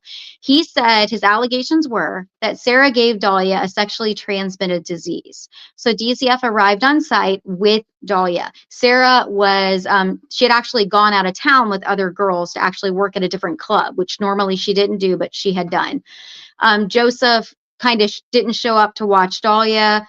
She couldn't bring her to me because that would tick him off. So she scheduled a babysitter that one of the other girls used. But she gave Joseph all the information where Dahlia was. Actually had to send him money to get another car seat because she had the car seat in her car at this point. She just wouldn't bring her to me to upset him. So he picked up Dahlia, had Dahlia. So when she gets back, cops are there telling her she can't enter the hotel, that there's allegations of child abuse. DCF takes a while to show up. They won't let her go in. They won't let her see her child. They won't let her get her belongings. I actually show up on site at the hotel, which is an hour from my home, before the authorities are even all there. It's just the sheriff's department or police department in that town. Sarah's upset. Joseph comes out. He tells them that he is going to Kentucky with her. DCF shows up. No one looks at this paperwork that he's saying is a sexually transmitted disease. What it actually was paperwork where Sarah went to the doctor to get checked for a UTI for herself. It was her paperwork. And he was just shaking it at cops and they never even looked at it. So they just took his allegation as if it was truth. He called her a prostitute, a stripper, all the above. Acted like she was some raging drug addict and Sarah didn't use drugs. So DCF shows up. They're all kind of there. They don't know what to do because the birth certificate changes happen, but it's not formal paperwork. It's like in process, but now he's on a birth certificate. So the cops tell my sister if she walks near him, they will arrest her. So I have to pick up Sarah kicking, crying, and screaming and hold her back so she doesn't get arrested. He leaves. She gets in her car and she follows. He calls cops. They pull up behind her. They then tell her they're going to arrest her, threaten to arrest her. He ends up going upon his journey. On that journey, he only spoke to DCF in Gainesville for about 6 hours into his 12-hour trip to Kentucky. He then threatened to sue them, told them to contact his attorney. He didn't have an attorney. We later found out that Joseph gave an address to an empty warehouse that wasn't a house that he never lived at. He was in a rental car that was up for repossession, and he had an address on a driver's license to Bradenton, Florida that he was evicted from in 2017. So no way to locate him. So Sarah and I then, because the police department wouldn't do anything, they kind of held us in an interrogation room for 5 hours. We later found out they kept threatening they could arrest Sarah for harassing him, following him. They did it so they would give him so many hours to get out of town without her following. So then we went to the sheriff's department. They looked up Joseph's record, whatever they could see. They told Sarah she needs to stay away from him. He's violent. They can't say what they can, tell her what they can see, but she needs to be filing a restraining order immediately as soon as she's able. They start a missing persons for Dahlia because they can't issue an Amber Alert. It doesn't meet the 5 criteria at this point yet. And the only reason they were able to issue the missing persons, Dahlia, when she was born, Sarah noticed her head might looked a little misshapen, not bad, but just enough to notice. So she was seen by a doctor in Tampa, Florida, and they put one of those cranial helmets on her that she would have to be seen every so often for them to shave it, re-3D it, and re-put it back on her. So because she was wearing the helmet when he took her out of state and she was going to miss her appointment and it could cause damage to her head, they issued a missing persons for the child, BOLO. We went to the Can I Marion ask County. a Yep. quick question? Yeah. So in relative to when Sarah disappeared, the last time she was seen, when Mhm. did all these events happen where he had her coerced her to sign over under duress? Within a year of her going missing. So Okay, so he tried actually all throughout time to get her to sign over. So for instance, one time he gave her an address instead of picking up where the court order said at the hotel in the morning and dropping off at the police department in the evening. He gave her a specific address and said, meet me here. She said, okay. She showed up. It was a notary office. Joseph had paperwork already ready for her to sign. She wouldn't sign it. Sarah sat in her car with Dahlia already in the car. He took her car keys. Someone saw there was a commotion going on outside the building, so they called law enforcement. They responded. There's a whole police report. Sarah just kind of, she tries to, it's okay, let's just, can we just get my keys so I can leave kind of situation. like a typical domestic violence victim. And it's Right. unfortunate that our police officers are not trained to recognize this, like Gabby Petito, that situation. We have victim after victim after victim. When are they going to learn? I'm getting upset again. Can I ask you one other question? Mhm. When he left the state and Dahlia was going to miss her doctor's appointment, Mhm. why wasn't DCF concerned about that, where he's missing important medical treatment for the daughter? They didn't even listen to that. They just said, well, technically she's with a parent. There's nothing we can do. She's allowed to leave with him. We can't stop him from leaving. He's technically a parent now that he's been added to the birth certificate. Now, we went to the courthouse to get a pickup order from Marion County Court. We were told we had to file a parenting plan in order to get the pickup order because there had never been a parenting plan, because there had always been a restraining order that was active in Sarasota County, in a different county than where she was living now. So we filed a custodial parenting plan. Obviously, you're wanting to start custody now. So that's what opened that up. Well, the judge notated when we had a court hearing that the birth certificate was a P.O. box in Kentucky listed for Sarah and Joseph. She asked Sarah if she lived in Kentucky. She said no, but she didn't ask if she signed or did anything under distress. And she noticed that it was all in one handwriting. So we got a pickup order, and I actually located Joseph myself. I had to interrogate my sister the whole time. Like, you have to remember somebody he talked about, somebody he's friends with. He has to have at least a friend somewhere. He's not just going up there with no job, no money. Well, there was a gentleman with the last name Grant that she remembered he lived with at one short period of time. Well, he was near his house, and that's where he was located. And the only reason he turned my niece over to us is because Alachua County Sheriff Department, that was helpful in Gainesville, contacted him so many times and knew he was aware of the pickup order because he had already conversated with Sarah, that they threatened to arrest him if he didn't turn her over. And within 5 minutes, she was turned over. Wow. So he communicated with. So I want to step in just 2 seconds. I apologize that I had Amber put this other slide up because I think I confused our audience a little bit. Yeah. So Amber, we probably should have back to Joe. So you don't always have to wait for me to do what you think you should do, because especially here, I had to step away to have my vitals taken because you guys know I'm still in the hospital. So feel free, Amber, to always do what you need to do with the slide deck. You do not have to wait for my authority or directions from me ever. So sorry to confuse everybody. We're on this Joe subject right now because in most of our opinions, in my opinion, I know in Michelle's opinion, from everything I've learned about Sarah and the story of Joe and Sarah and their child and what's gone on. I mean, he fits all the markings. I mean, I could bring on 5 domestic violence specialists tomorrow, and I could send this off to some, which I'm going to do, Michelle, and they will tell us, I can guarantee you, that this meets all the criteria for domestic violence murder. And I do not understand what is going on at the Marion County Sheriff's Department and why they haven't consulted with someone who knows more about this type of style of stalking and harassment and domestic violence, because there's just so many clues and so many symptoms of their relationship that would lead to her being unalived by him. I'm sad to say, and I hate to say it, but it's just pointing in that direction because he meets all the criteria for as a suspect, especially for the motive, the means, and the opportunity. He had all of those because she trusted him enough that she would have gotten in the car with him, not necessarily even grabbed her shoes. He has the child. He shows up. He says, "Get in the car now." And what's she going to do? Because that's her daughter in the car. The dogs aren't going to attack him. They know him. They've met him. There's just so much evidence that is circumstantial, unfortunately. But for me and everything I've learned from this case points to that. So, Deirdre, I heard you in the background when I just wanted to get the slide back up, and Joe, so we weren't confusing the audience with the picture of that other individual. Now I forgot what I was going to ask you, but one of the questions I had, I think you answered it. The sheriff is not willing to meet with you and hear all this that you've accumulated. Well, no, at the beginning when they were speaking to me, they asked me for like a history on Joe. They went to pull records from Sarasota, Florida, and because of the extent of time, like those records weren't available anymore. But I let them know my sister's attorney in 2019 asked me to pull history on Joe. So I'd already pulled all the police reports from back then. There was over 90 pagers in Sarasota, Florida alone.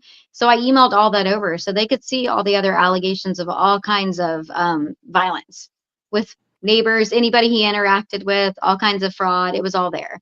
Joe, actually, the biggest one was, even though he was never charged or convicted, Coral Rose Fullwood was a 6-year-old little girl in Sarasota, Florida. She was murdered and raped, and they actually asked Joe for his DNA, and he refused it. Wow. Do you know how the landfill operates if they dump with GPS coordinates? So our local landfill used to dump in Marion County, and I've recently found out within the last couple of years, they actually take it all the way to Pinellas County now and dump because we've reached the height of where it can be of how full the dump is. So they actually subcontract it to go somewhere else. Oh, so do they do GPS tracking on the dumps? I think that they do, though. I think they have coordinates, so they would quadrant it out so they would know where they dumped when, basically by the areas where they would take trash from. I asked at the beginning, obviously, why something couldn't be done with the Marion County dump or any of that before I knew it went out of town, and they obviously wouldn't respond, and nor were they going to go dig up a dump, you know what I mean, just because on a whim. But I just felt like, that still gives you, if something develops later on, it still gives you that avenue. But right, I would say, because they didn't request the footage from the hotel, even from the owner, they lost all footage. I would say at this point that maybe having an attorney write a letter requesting a meeting with the sheriff kind of as a last ditch, and then go to the state attorney general. State attorney said they can't do anything unless there's arrest in my sister's case. Oh, wow. They said they don't get involved until there's been an arrest. Technically, Tyrone Morma was arrested, but then he wasn't charged. He was only given probation. And he was only arrested for lying about a cell phone, not directly to do with injuring Sarah. Even though they did change his bond from $1,000 to $10,000 and put it as a homicide investigation with no body. Is this the picture? Is that Tyrone? That is Tyrone Mormon. Yeah, that's Okay. what I thought. So I just wanted to skip up to that. So this was the information that you gave me, Michelle, when you kind of enlightened me that they thought they had this big reveal and that there was this, lead. And what were you thinking at this time when this all played out? What were your thoughts? Well, actually, a lot of things, because they weren't updating anything with flyers. They still haven't updated missing persons flyers, but I was checking the FDLE all the time because they weren't putting Sarah on it. In December of 2023, I noticed Sarah finally got put on it, and I was never given notice. But I noticed on the flyer, it had a picture of Sarah, and then it said they were looking for a specific Hyundai car that was blue with the tag number listed. And they said Sarah could be traveling in it, and it listed she could be wearing pants or shorts or a skirt, like not even what she was wearing, even in any of the photos. So I ran all the tag information, and within 2 hours, I knew that vehicle belonged to Shayla Richardson, Tyrone Mormon's fiance. I reached out to the phone number I had on file for her. It ended up being her sister, like in-law, Tyrone's sister, that answered. She was kind of yelling in the background, aggressive, like, you don't have to say anything. You don't have to talk to her. And at that point, I didn't think anything. I was just thought that they might have, because Tyrone lived in the area about 5 miles away, that The way that gas station is, you actually have to go to the intersection and do a U-turn no matter what direction you're going, in all 4 directions. Doesn't matter, out of town, in town, west, north, south, east. So I thought maybe they picked him up on GPS hitting the gas station because the tower is at the gas station 2 blocks from that house. So benefit of the doubt, maybe they just saw a blue car. The description was possibly a black or blue car. Maybe they just thought, you know what I mean? He was Right. coming or going from there. Shayla, when I spoke to her, she kind of had anxiety. She was like, oh, I don't know why my vehicle would be online. I don't understand. I actually called, argued with the sheriff's department, argued with FDLE. I got her information removed because her tag number was pretty repetitive with the letters. If you saw it, you would know it was her car. You don't know what someone's going to do. And she obviously had children. Marion County Sheriff, I was like, if you don't have an actual picture of her, Sarah, in the car, or know she was in the car, you need to take it down. And they eventually did. And the sergeant was kind of like, oh, well, I was like, I don't understand the problem. If I can figure out who owns this vehicle as a general person of the public, so can Right. anybody else. Maybe. You know what I mean? They didn't give any details, though. Shayla didn't act like she knew why her information was there, but she wasn't acting concerned enough to me. You know, most people will be like, I want my information offline. Like, why is the sheriff's department got my car online? She wasn't doing that. So I just kind of kept her on the side and just played devil's advocate to see what she had to say. She had actually messaged me in October wanting to see if she could help search and stuff like that on my Facebook. Okay. I found out later that they had already been kind of questioning Tyrone around the time she was filling me out, I think, for what I knew. Well, she stated that Marion County was throwing them under the bus. Tyrone did know James Robertson, Bubba, but almost like they were just using Tyrone as an alibi, as an scapegoat of some kind. She said that she was asked if Tyrone left the house or if anybody else could have used their car because they shared one vehicle. And she said sometimes Tyrone would go to the store, but he always told her, and he didn't leave that night. She claimed they had company over that night and they left the next morning. Marion County said they were out of town, and almost like they lied and they weren't. But that wasn't totally untrue. Shayla and Tyrone booked an Airbnb over in the Daytona area February 1st, the day before March 1st. So before Sarah went to the house. So it wasn't like an alibi booking. And they were going away that weekend. So that was true, but they were still in town at the time Sarah went missing. And as far as you know, Sarah never knew these people before. No, none of them. So I was able to download Sarah's Google contacts and everything. Sarah's pretty descriptive. She has short-term memory, not because of anything. She just can't remember anything. So she would save people as descriptions. Oh, very Like smart. it would be like blonde, bubbly Michelle, or, you know, I mean, everybody would have a description. I know, not to hash the Ryan guy, but he was put out online, maybe misidentified by Tisha McDermott at some point as possibly being the driver.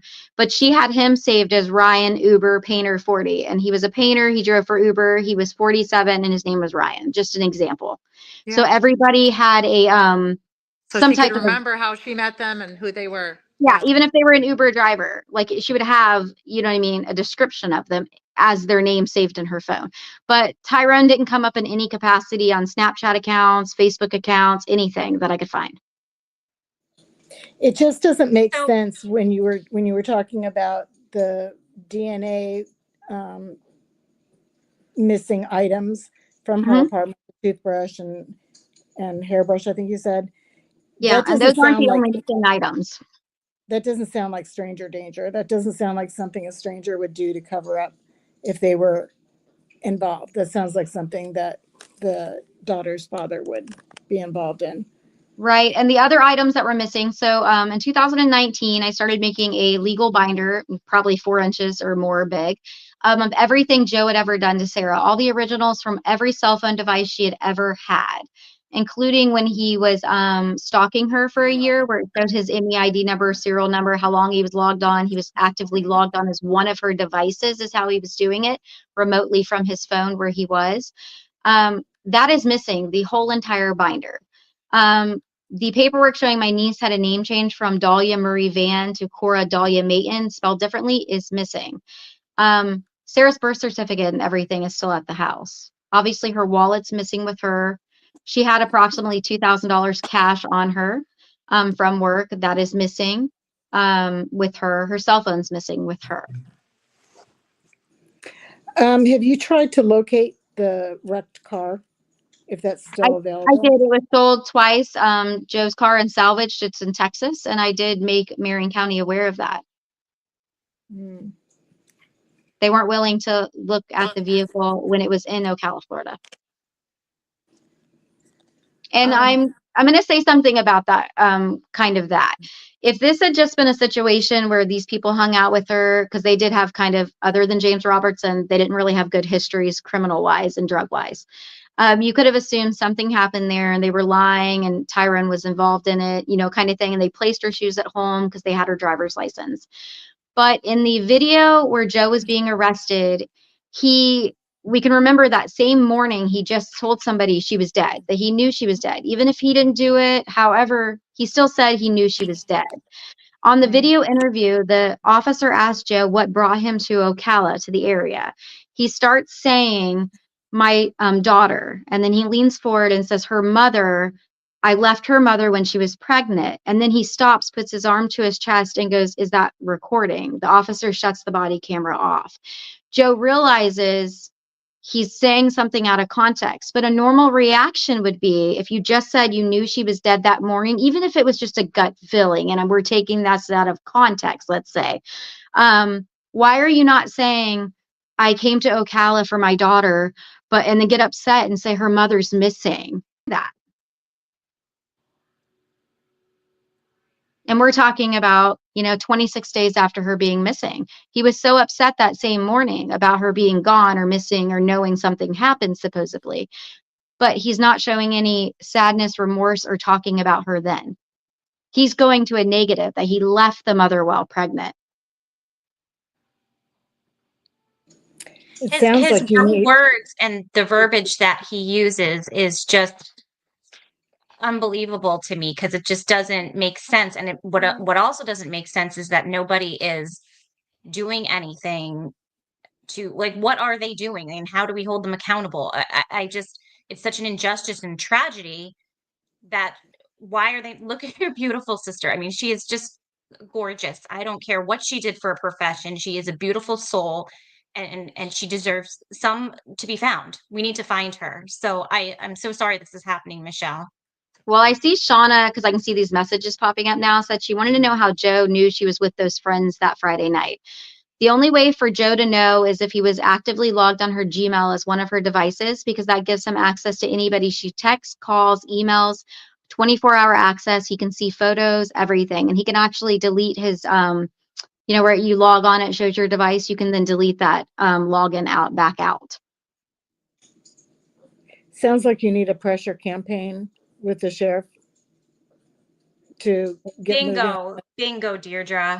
I think it's hard for the sheriff's department, and I'm not giving them any credit or any leeway here, but I think that, the sheriff's department, the detective thought that James Schaller was the person of interest from the beginning. He thought he had such a violent history that it just had to be him, like he might have unalived her and that would be the end of it. And he was just so concentrated on him, he wouldn't even look at Joe. Even with Joe's behavior, he just wouldn't go down that route, because I think he didn't have any fingers to point to him at that point. And then when Tyrone came into the scenario, supposedly, I've never listened to the video and or seen it or been provided it, but the private investigator, before he was no longer involved in my sister's case, had interviewed James Roberts and Bubba, Tisha McDermott by video interview, and at some point, I think just Facebook of some kind with James Schaller. But supposedly Bubba, James Robertson, said that he and Tyrone carried my sister out in an unconscious state to Tyrone's car, and then Tyrone left with her.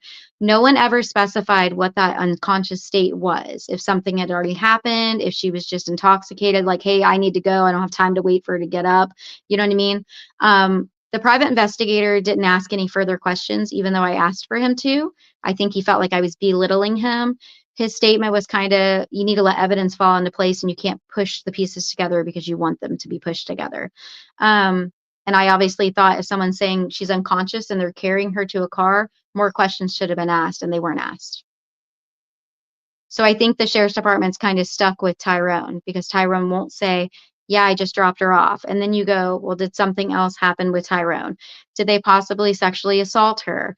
and do something to her while she was under the influence. And Tyrone just doesn't want his fiance to know that he did something with Sarah, willfully or unwillfully. And or was he threatened by even Joe? Did he show up to the house and Joe was there? Because maybe Sarah texted Joe or messaged Joe on one of these platforms and said, hey, I have all this money. I want to see Dahlia. And then he showed up, because of course he would show up for money. These are like really great questions, and I wish Tyrone would talk more and would come, because he's been arrested. Obviously, you'd think he'd want to clear his name and make this better. So that's confusing to me. Like, I have questions about that. Right. And obviously when Tyrone was first asked, Marion County Sheriff went to his home. They asked, for his cell phone. Tyrone said he had broken it at some point before it was like not working. He gotten rid of it, trashed it.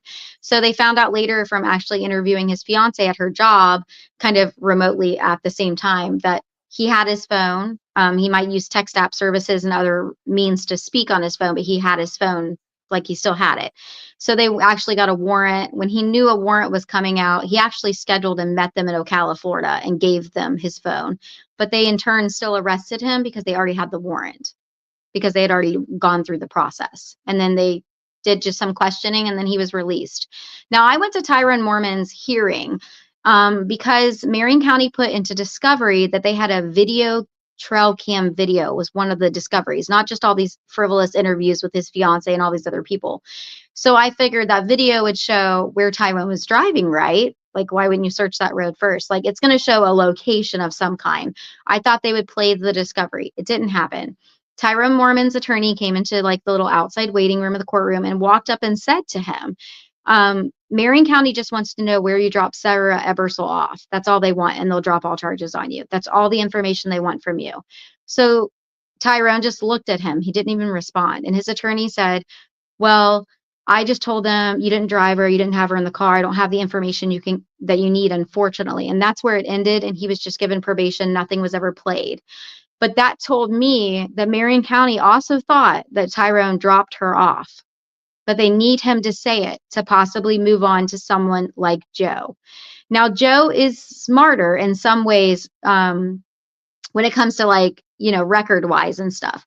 Joe would actually text somebody without me saying who it was. That information was sent to authorities, where he's basically saying he knows in the realm of injustice that when they go to get a warrant, they have 15 days to charge somebody. If after 15 days you can't provide evidence, they have to release you. That was like him talking in third person about himself if they were to attempt to get a warrant for him.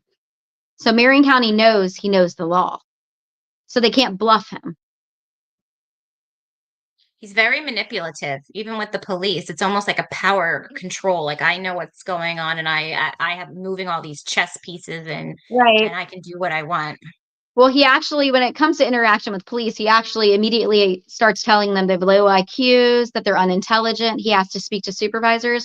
He goes right to the top. He doesn't stop. Even with the interaction when he was arrested, just like nonchalant talk, he's telling the officer that his, captain, his child goes to school with his child. Like, he knows him. He's trying to kind of use references, and so he's not going to be arrested, and they still arrest him.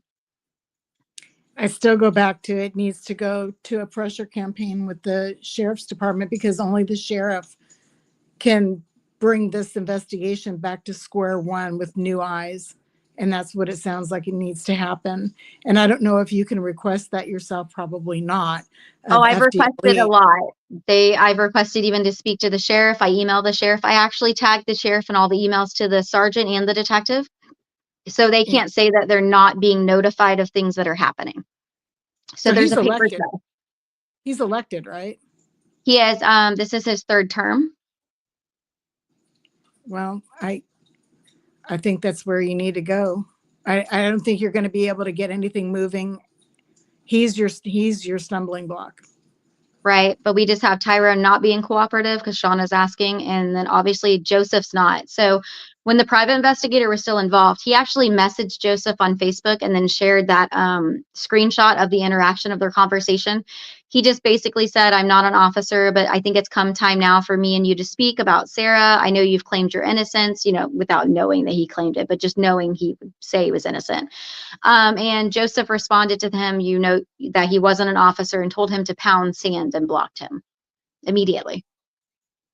I have another question. So her shoes were found inside her apartment, Right but inside the trailer. but the clothes that she was seen in the photographs was not found there as well.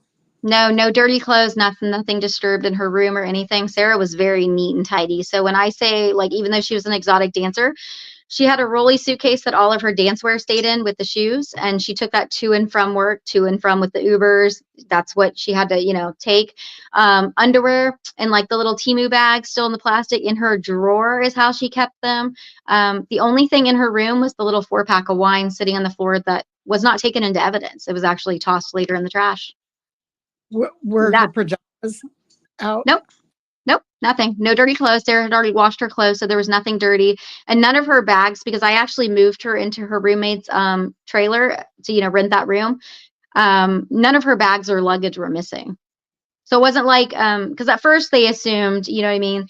Marion County Sheriff kept saying it's possible Sarah's just missing because she wants to be missing. Like maybe she's got enough of her child's father and she's just kind of left and, you know what I mean? Just had enough. But it didn't appear that she had packed a bag. Just like the makeup brushes being missing, all her makeup was there, all her perfume. Sarah didn't wear a lot of jewelry, but it was there. Michelle, sorry to interrupt you. I just want to mention something because this is very interesting.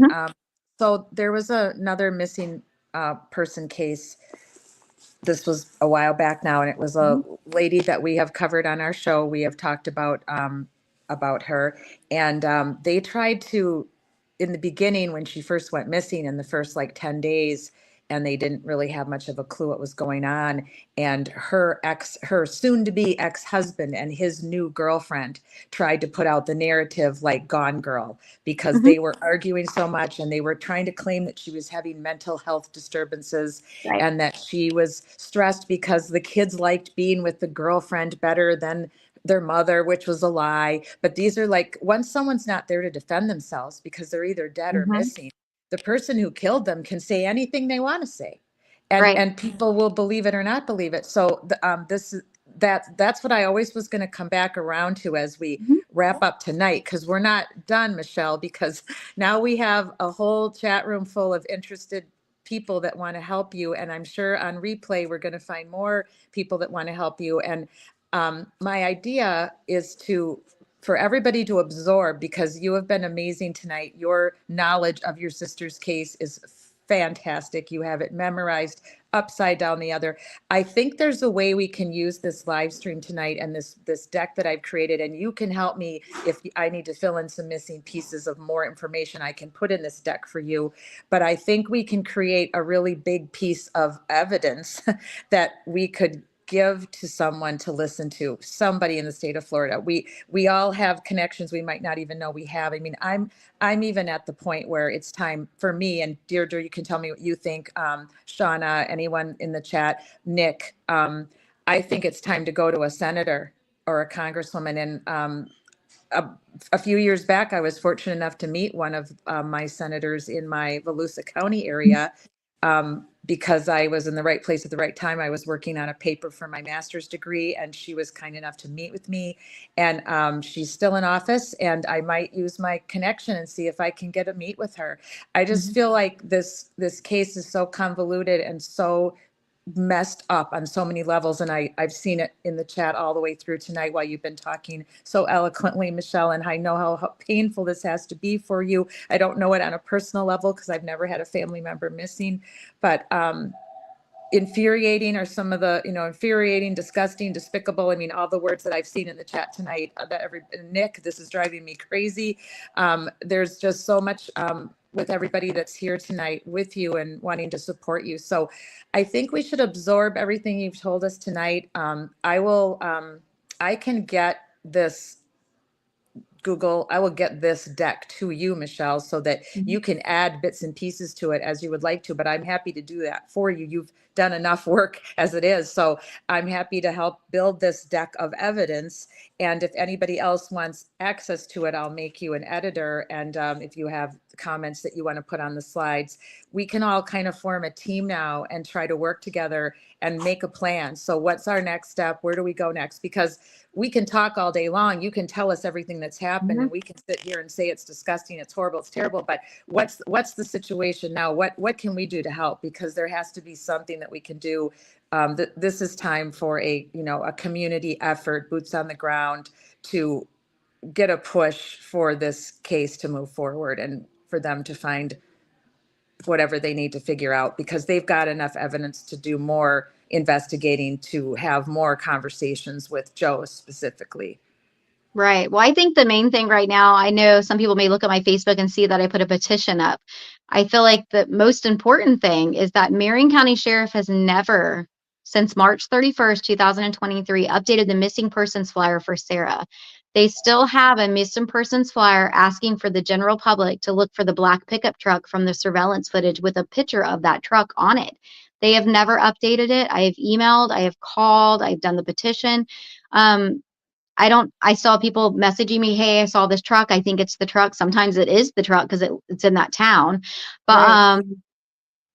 How do you even locate somebody even if she was out and about and something else happened? Because people still think they're focused on finding a truck, like she's gotten into it and a lot of people don't realize she was even at this house. Then we know she was there and that we Right. know that she might have left, because they're hyper focused on the truck because Marion County won't update the missing persons flyer and it's their case. Right. Like if you don't update with the most updated information, it's because I think they don't want to re-engage the media. Because if they update that flyer, it re-engages the media to be able to do media interviews. And they don't want to do that because the last time media reached out, they prevented them. Well, guess what? We're kind of the media in some way, shape, or form. Mhm. That's YouTube has now made content creators and those that want to stand for justice for victims and call out crime. We're our own little wave of advocacy media, activist media. So I'm going to have like a meeting with anybody who wants to be part of this, and Michelle, and we're going to come up with some kind of a game plan for what's step one, what's step two. And I will contact you within the next, several days, and we're just going to try to see what we can do to help you. There's got to be something that a mass of people can do. You have impressed me more than anyone I've ever met with the sheer just tenacity that you have had to continue to stay on top of your sister and to try to bring her home where she belongs. And I'm so proud of you. You're an amazing woman. Everyone that knows you, Sarah's friends and family, everyone should be so amazed at what you have done. Any parting comments, Deirdre or Amber, for tonight? And then we'll make a game plan once we go off live to reconvene, and then we can get back in touch with Michelle. Yeah, I just echo what you say, Kat, that Michelle, I'm astounded by your knowledge and your advocacy for your sister and everything that you're doing. And because of you, we're going to keep this alive, and we're going to get it to the point where the public sees it, because sometimes I feel like that's the only way we can get them to do what they need to do sometimes, is to put that public pressure on them, to call them out and say, listen, this is your job. This is what you're supposed to do. Sarah is important. Mhm. And the community loves and cares about her, and we aren't going to stop until she's found. And so Right. when they realize that we're not going away, and the public comes at them and the media picks it up and the YouTube channels pick it up, I believe that that's when things are going to start rolling here. And you are doing more than what an entire department has done, from what I'm hearing. Right. And that's amazing. And Deirdre and Kat, your knowledge as former LEO and in that arena has been amazing tonight, because some of the questions that came up in chat as well, some of the questions that came up were absolutely amazing and good ones to go through. So yeah, I'm all on board 100%. I will do whatever I can to help. And Michelle, thank you for sharing your story. You're welcome. Fantastic, Amber. Michelle, can you, or Amber, can one of you type in the chat box your change.org? I've already signed your petition to have her missing photo changed. So can we get that typed in the chat box for replay? And then I want to put it up here so it'll show up in replay, like where I have Yeah, the I always correct say one. I'm only asking the bare minimum to update a flyer with consistent new information. Exactly. You're asking for so little, which they already should have done. It's an embarrassment to law enforcement in their county, an embarrassment to anybody else's counties that's around them that's followed this case. Why aren't they getting in their ear? You know, why isn't any of the other counties surrounding Marion that has to know about this case getting in their ear? I'm just at a loss at this point Well, for that's that. the thing. I don't think a lot of counties know. I've actually been directly asked why I keep sharing these missing persons flyers and hanging them all over the place, even other states. And it's because it's all about awareness. Sometimes it just takes the right person to see it. So a few days Yes, ago, I actually went to Tallahassee and I put them all over Tallahassee around all the government offices. I put them in the neighborhoods where these people live. So somebody's going to see it and maybe somebody will realize that she does matter. absolutely. She does matter. And tell us a little bit about Toss Shells for Sarah as we close out tonight, Michelle. So Sarah's been missing so long. Sarah loved the beach. She loved to travel. She obviously was so eco-friendly. She would never want me to put plastic or anything else out into the environment to break down, to, damage the ecosystem.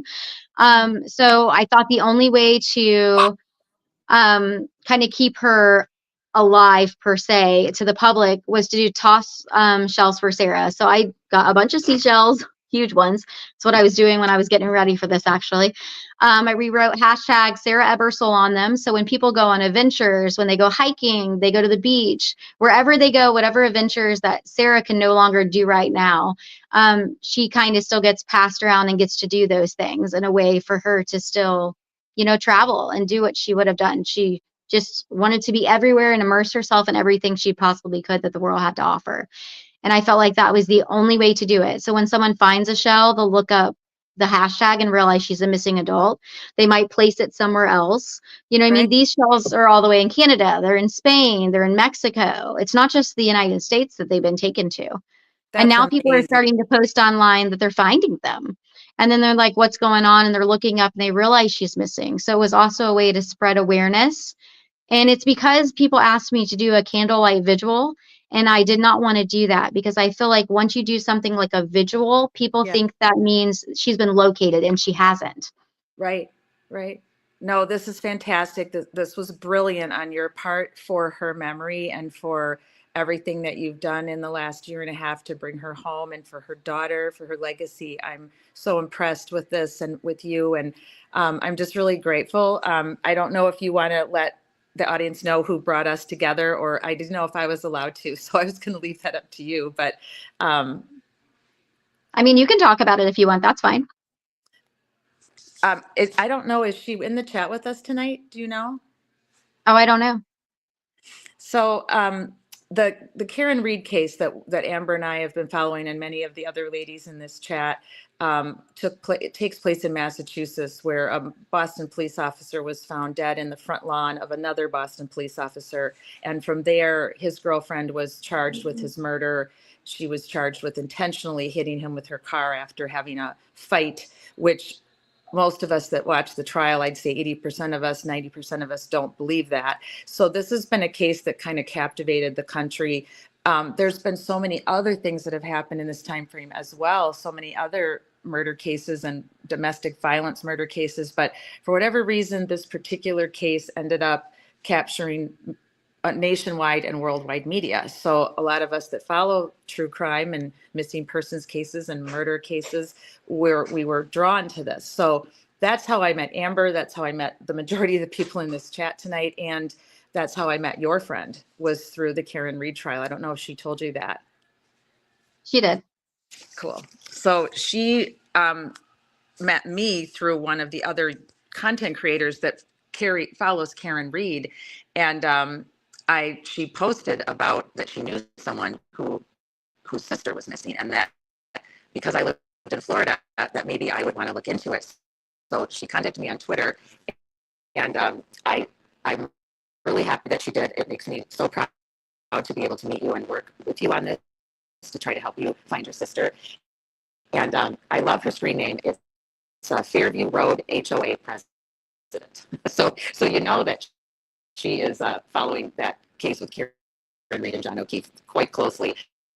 But that's how I know her, and we've become friends now. We chat on the DM. And does Kat's voice sound distorted to you guys, or is it just my end? It's distorted. oh yeah, we lost. Okay, Kat, we're having difficulty hearing you. Yeah, we're having an issue. Yeah, it just sounds distorted. We can hardly hear you. It sounds really like electronic and staticky. Yeah. Hang on. I'm going to try to close out these windows. You sound better. Nope, now it messed up again. It's like a robot.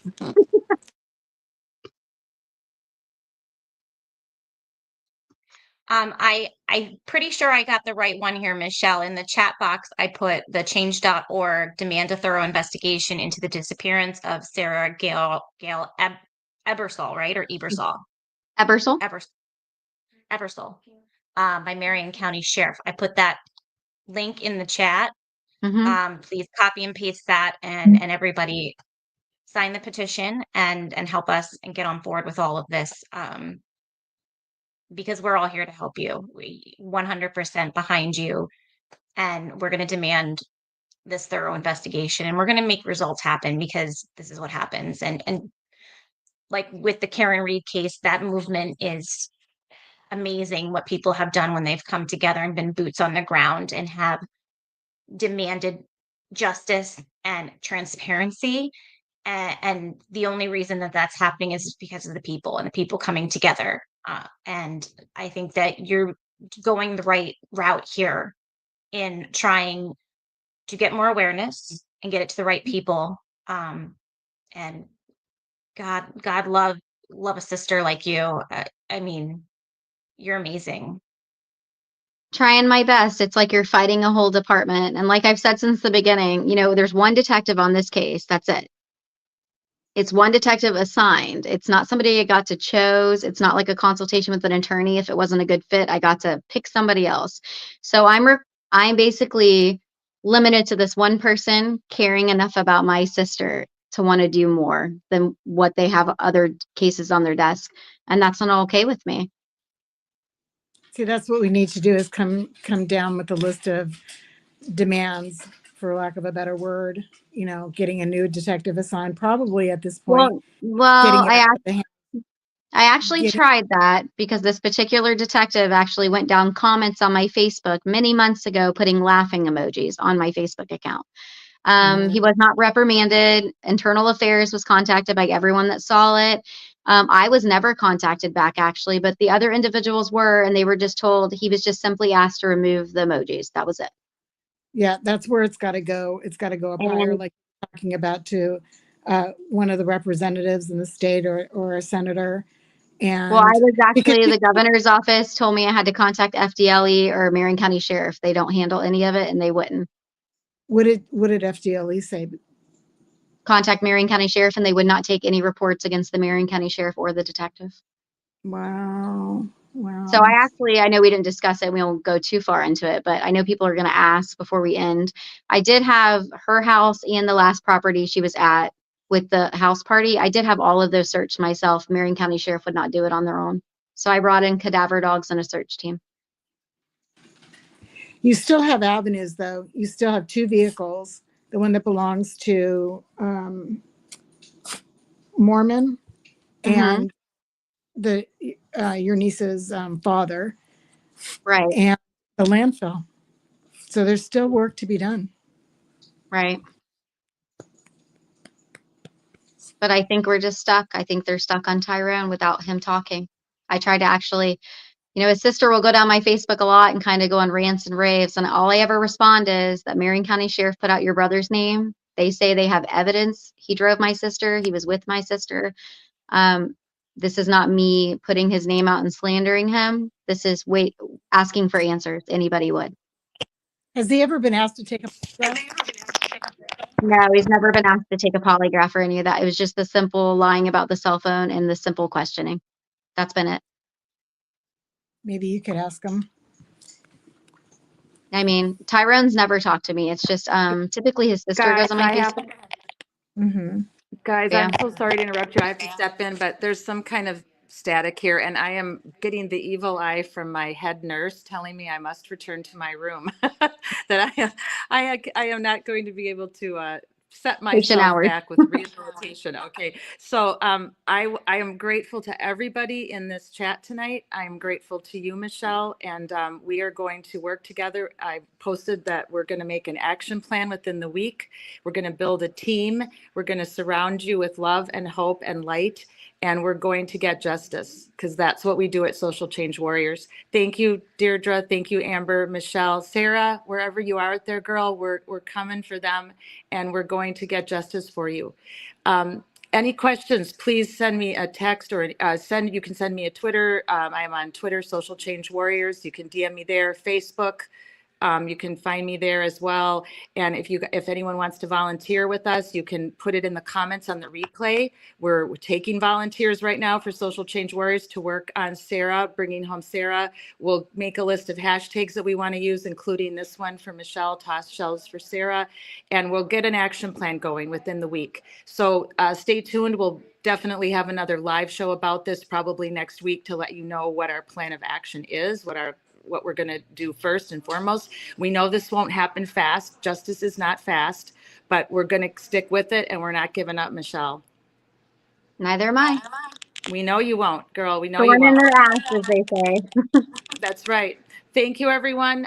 Remember that our hashtag for Social Change Warriors is Social Change Warriors and Just Us, because sometimes what we've got is just us. And in this case, especially now, that's what we're looking at. Good night, everyone. Take care of yourselves. Love your people. Hug them. Care for them. And we will see you all very soon. Take care. Good night, Bye. everyone.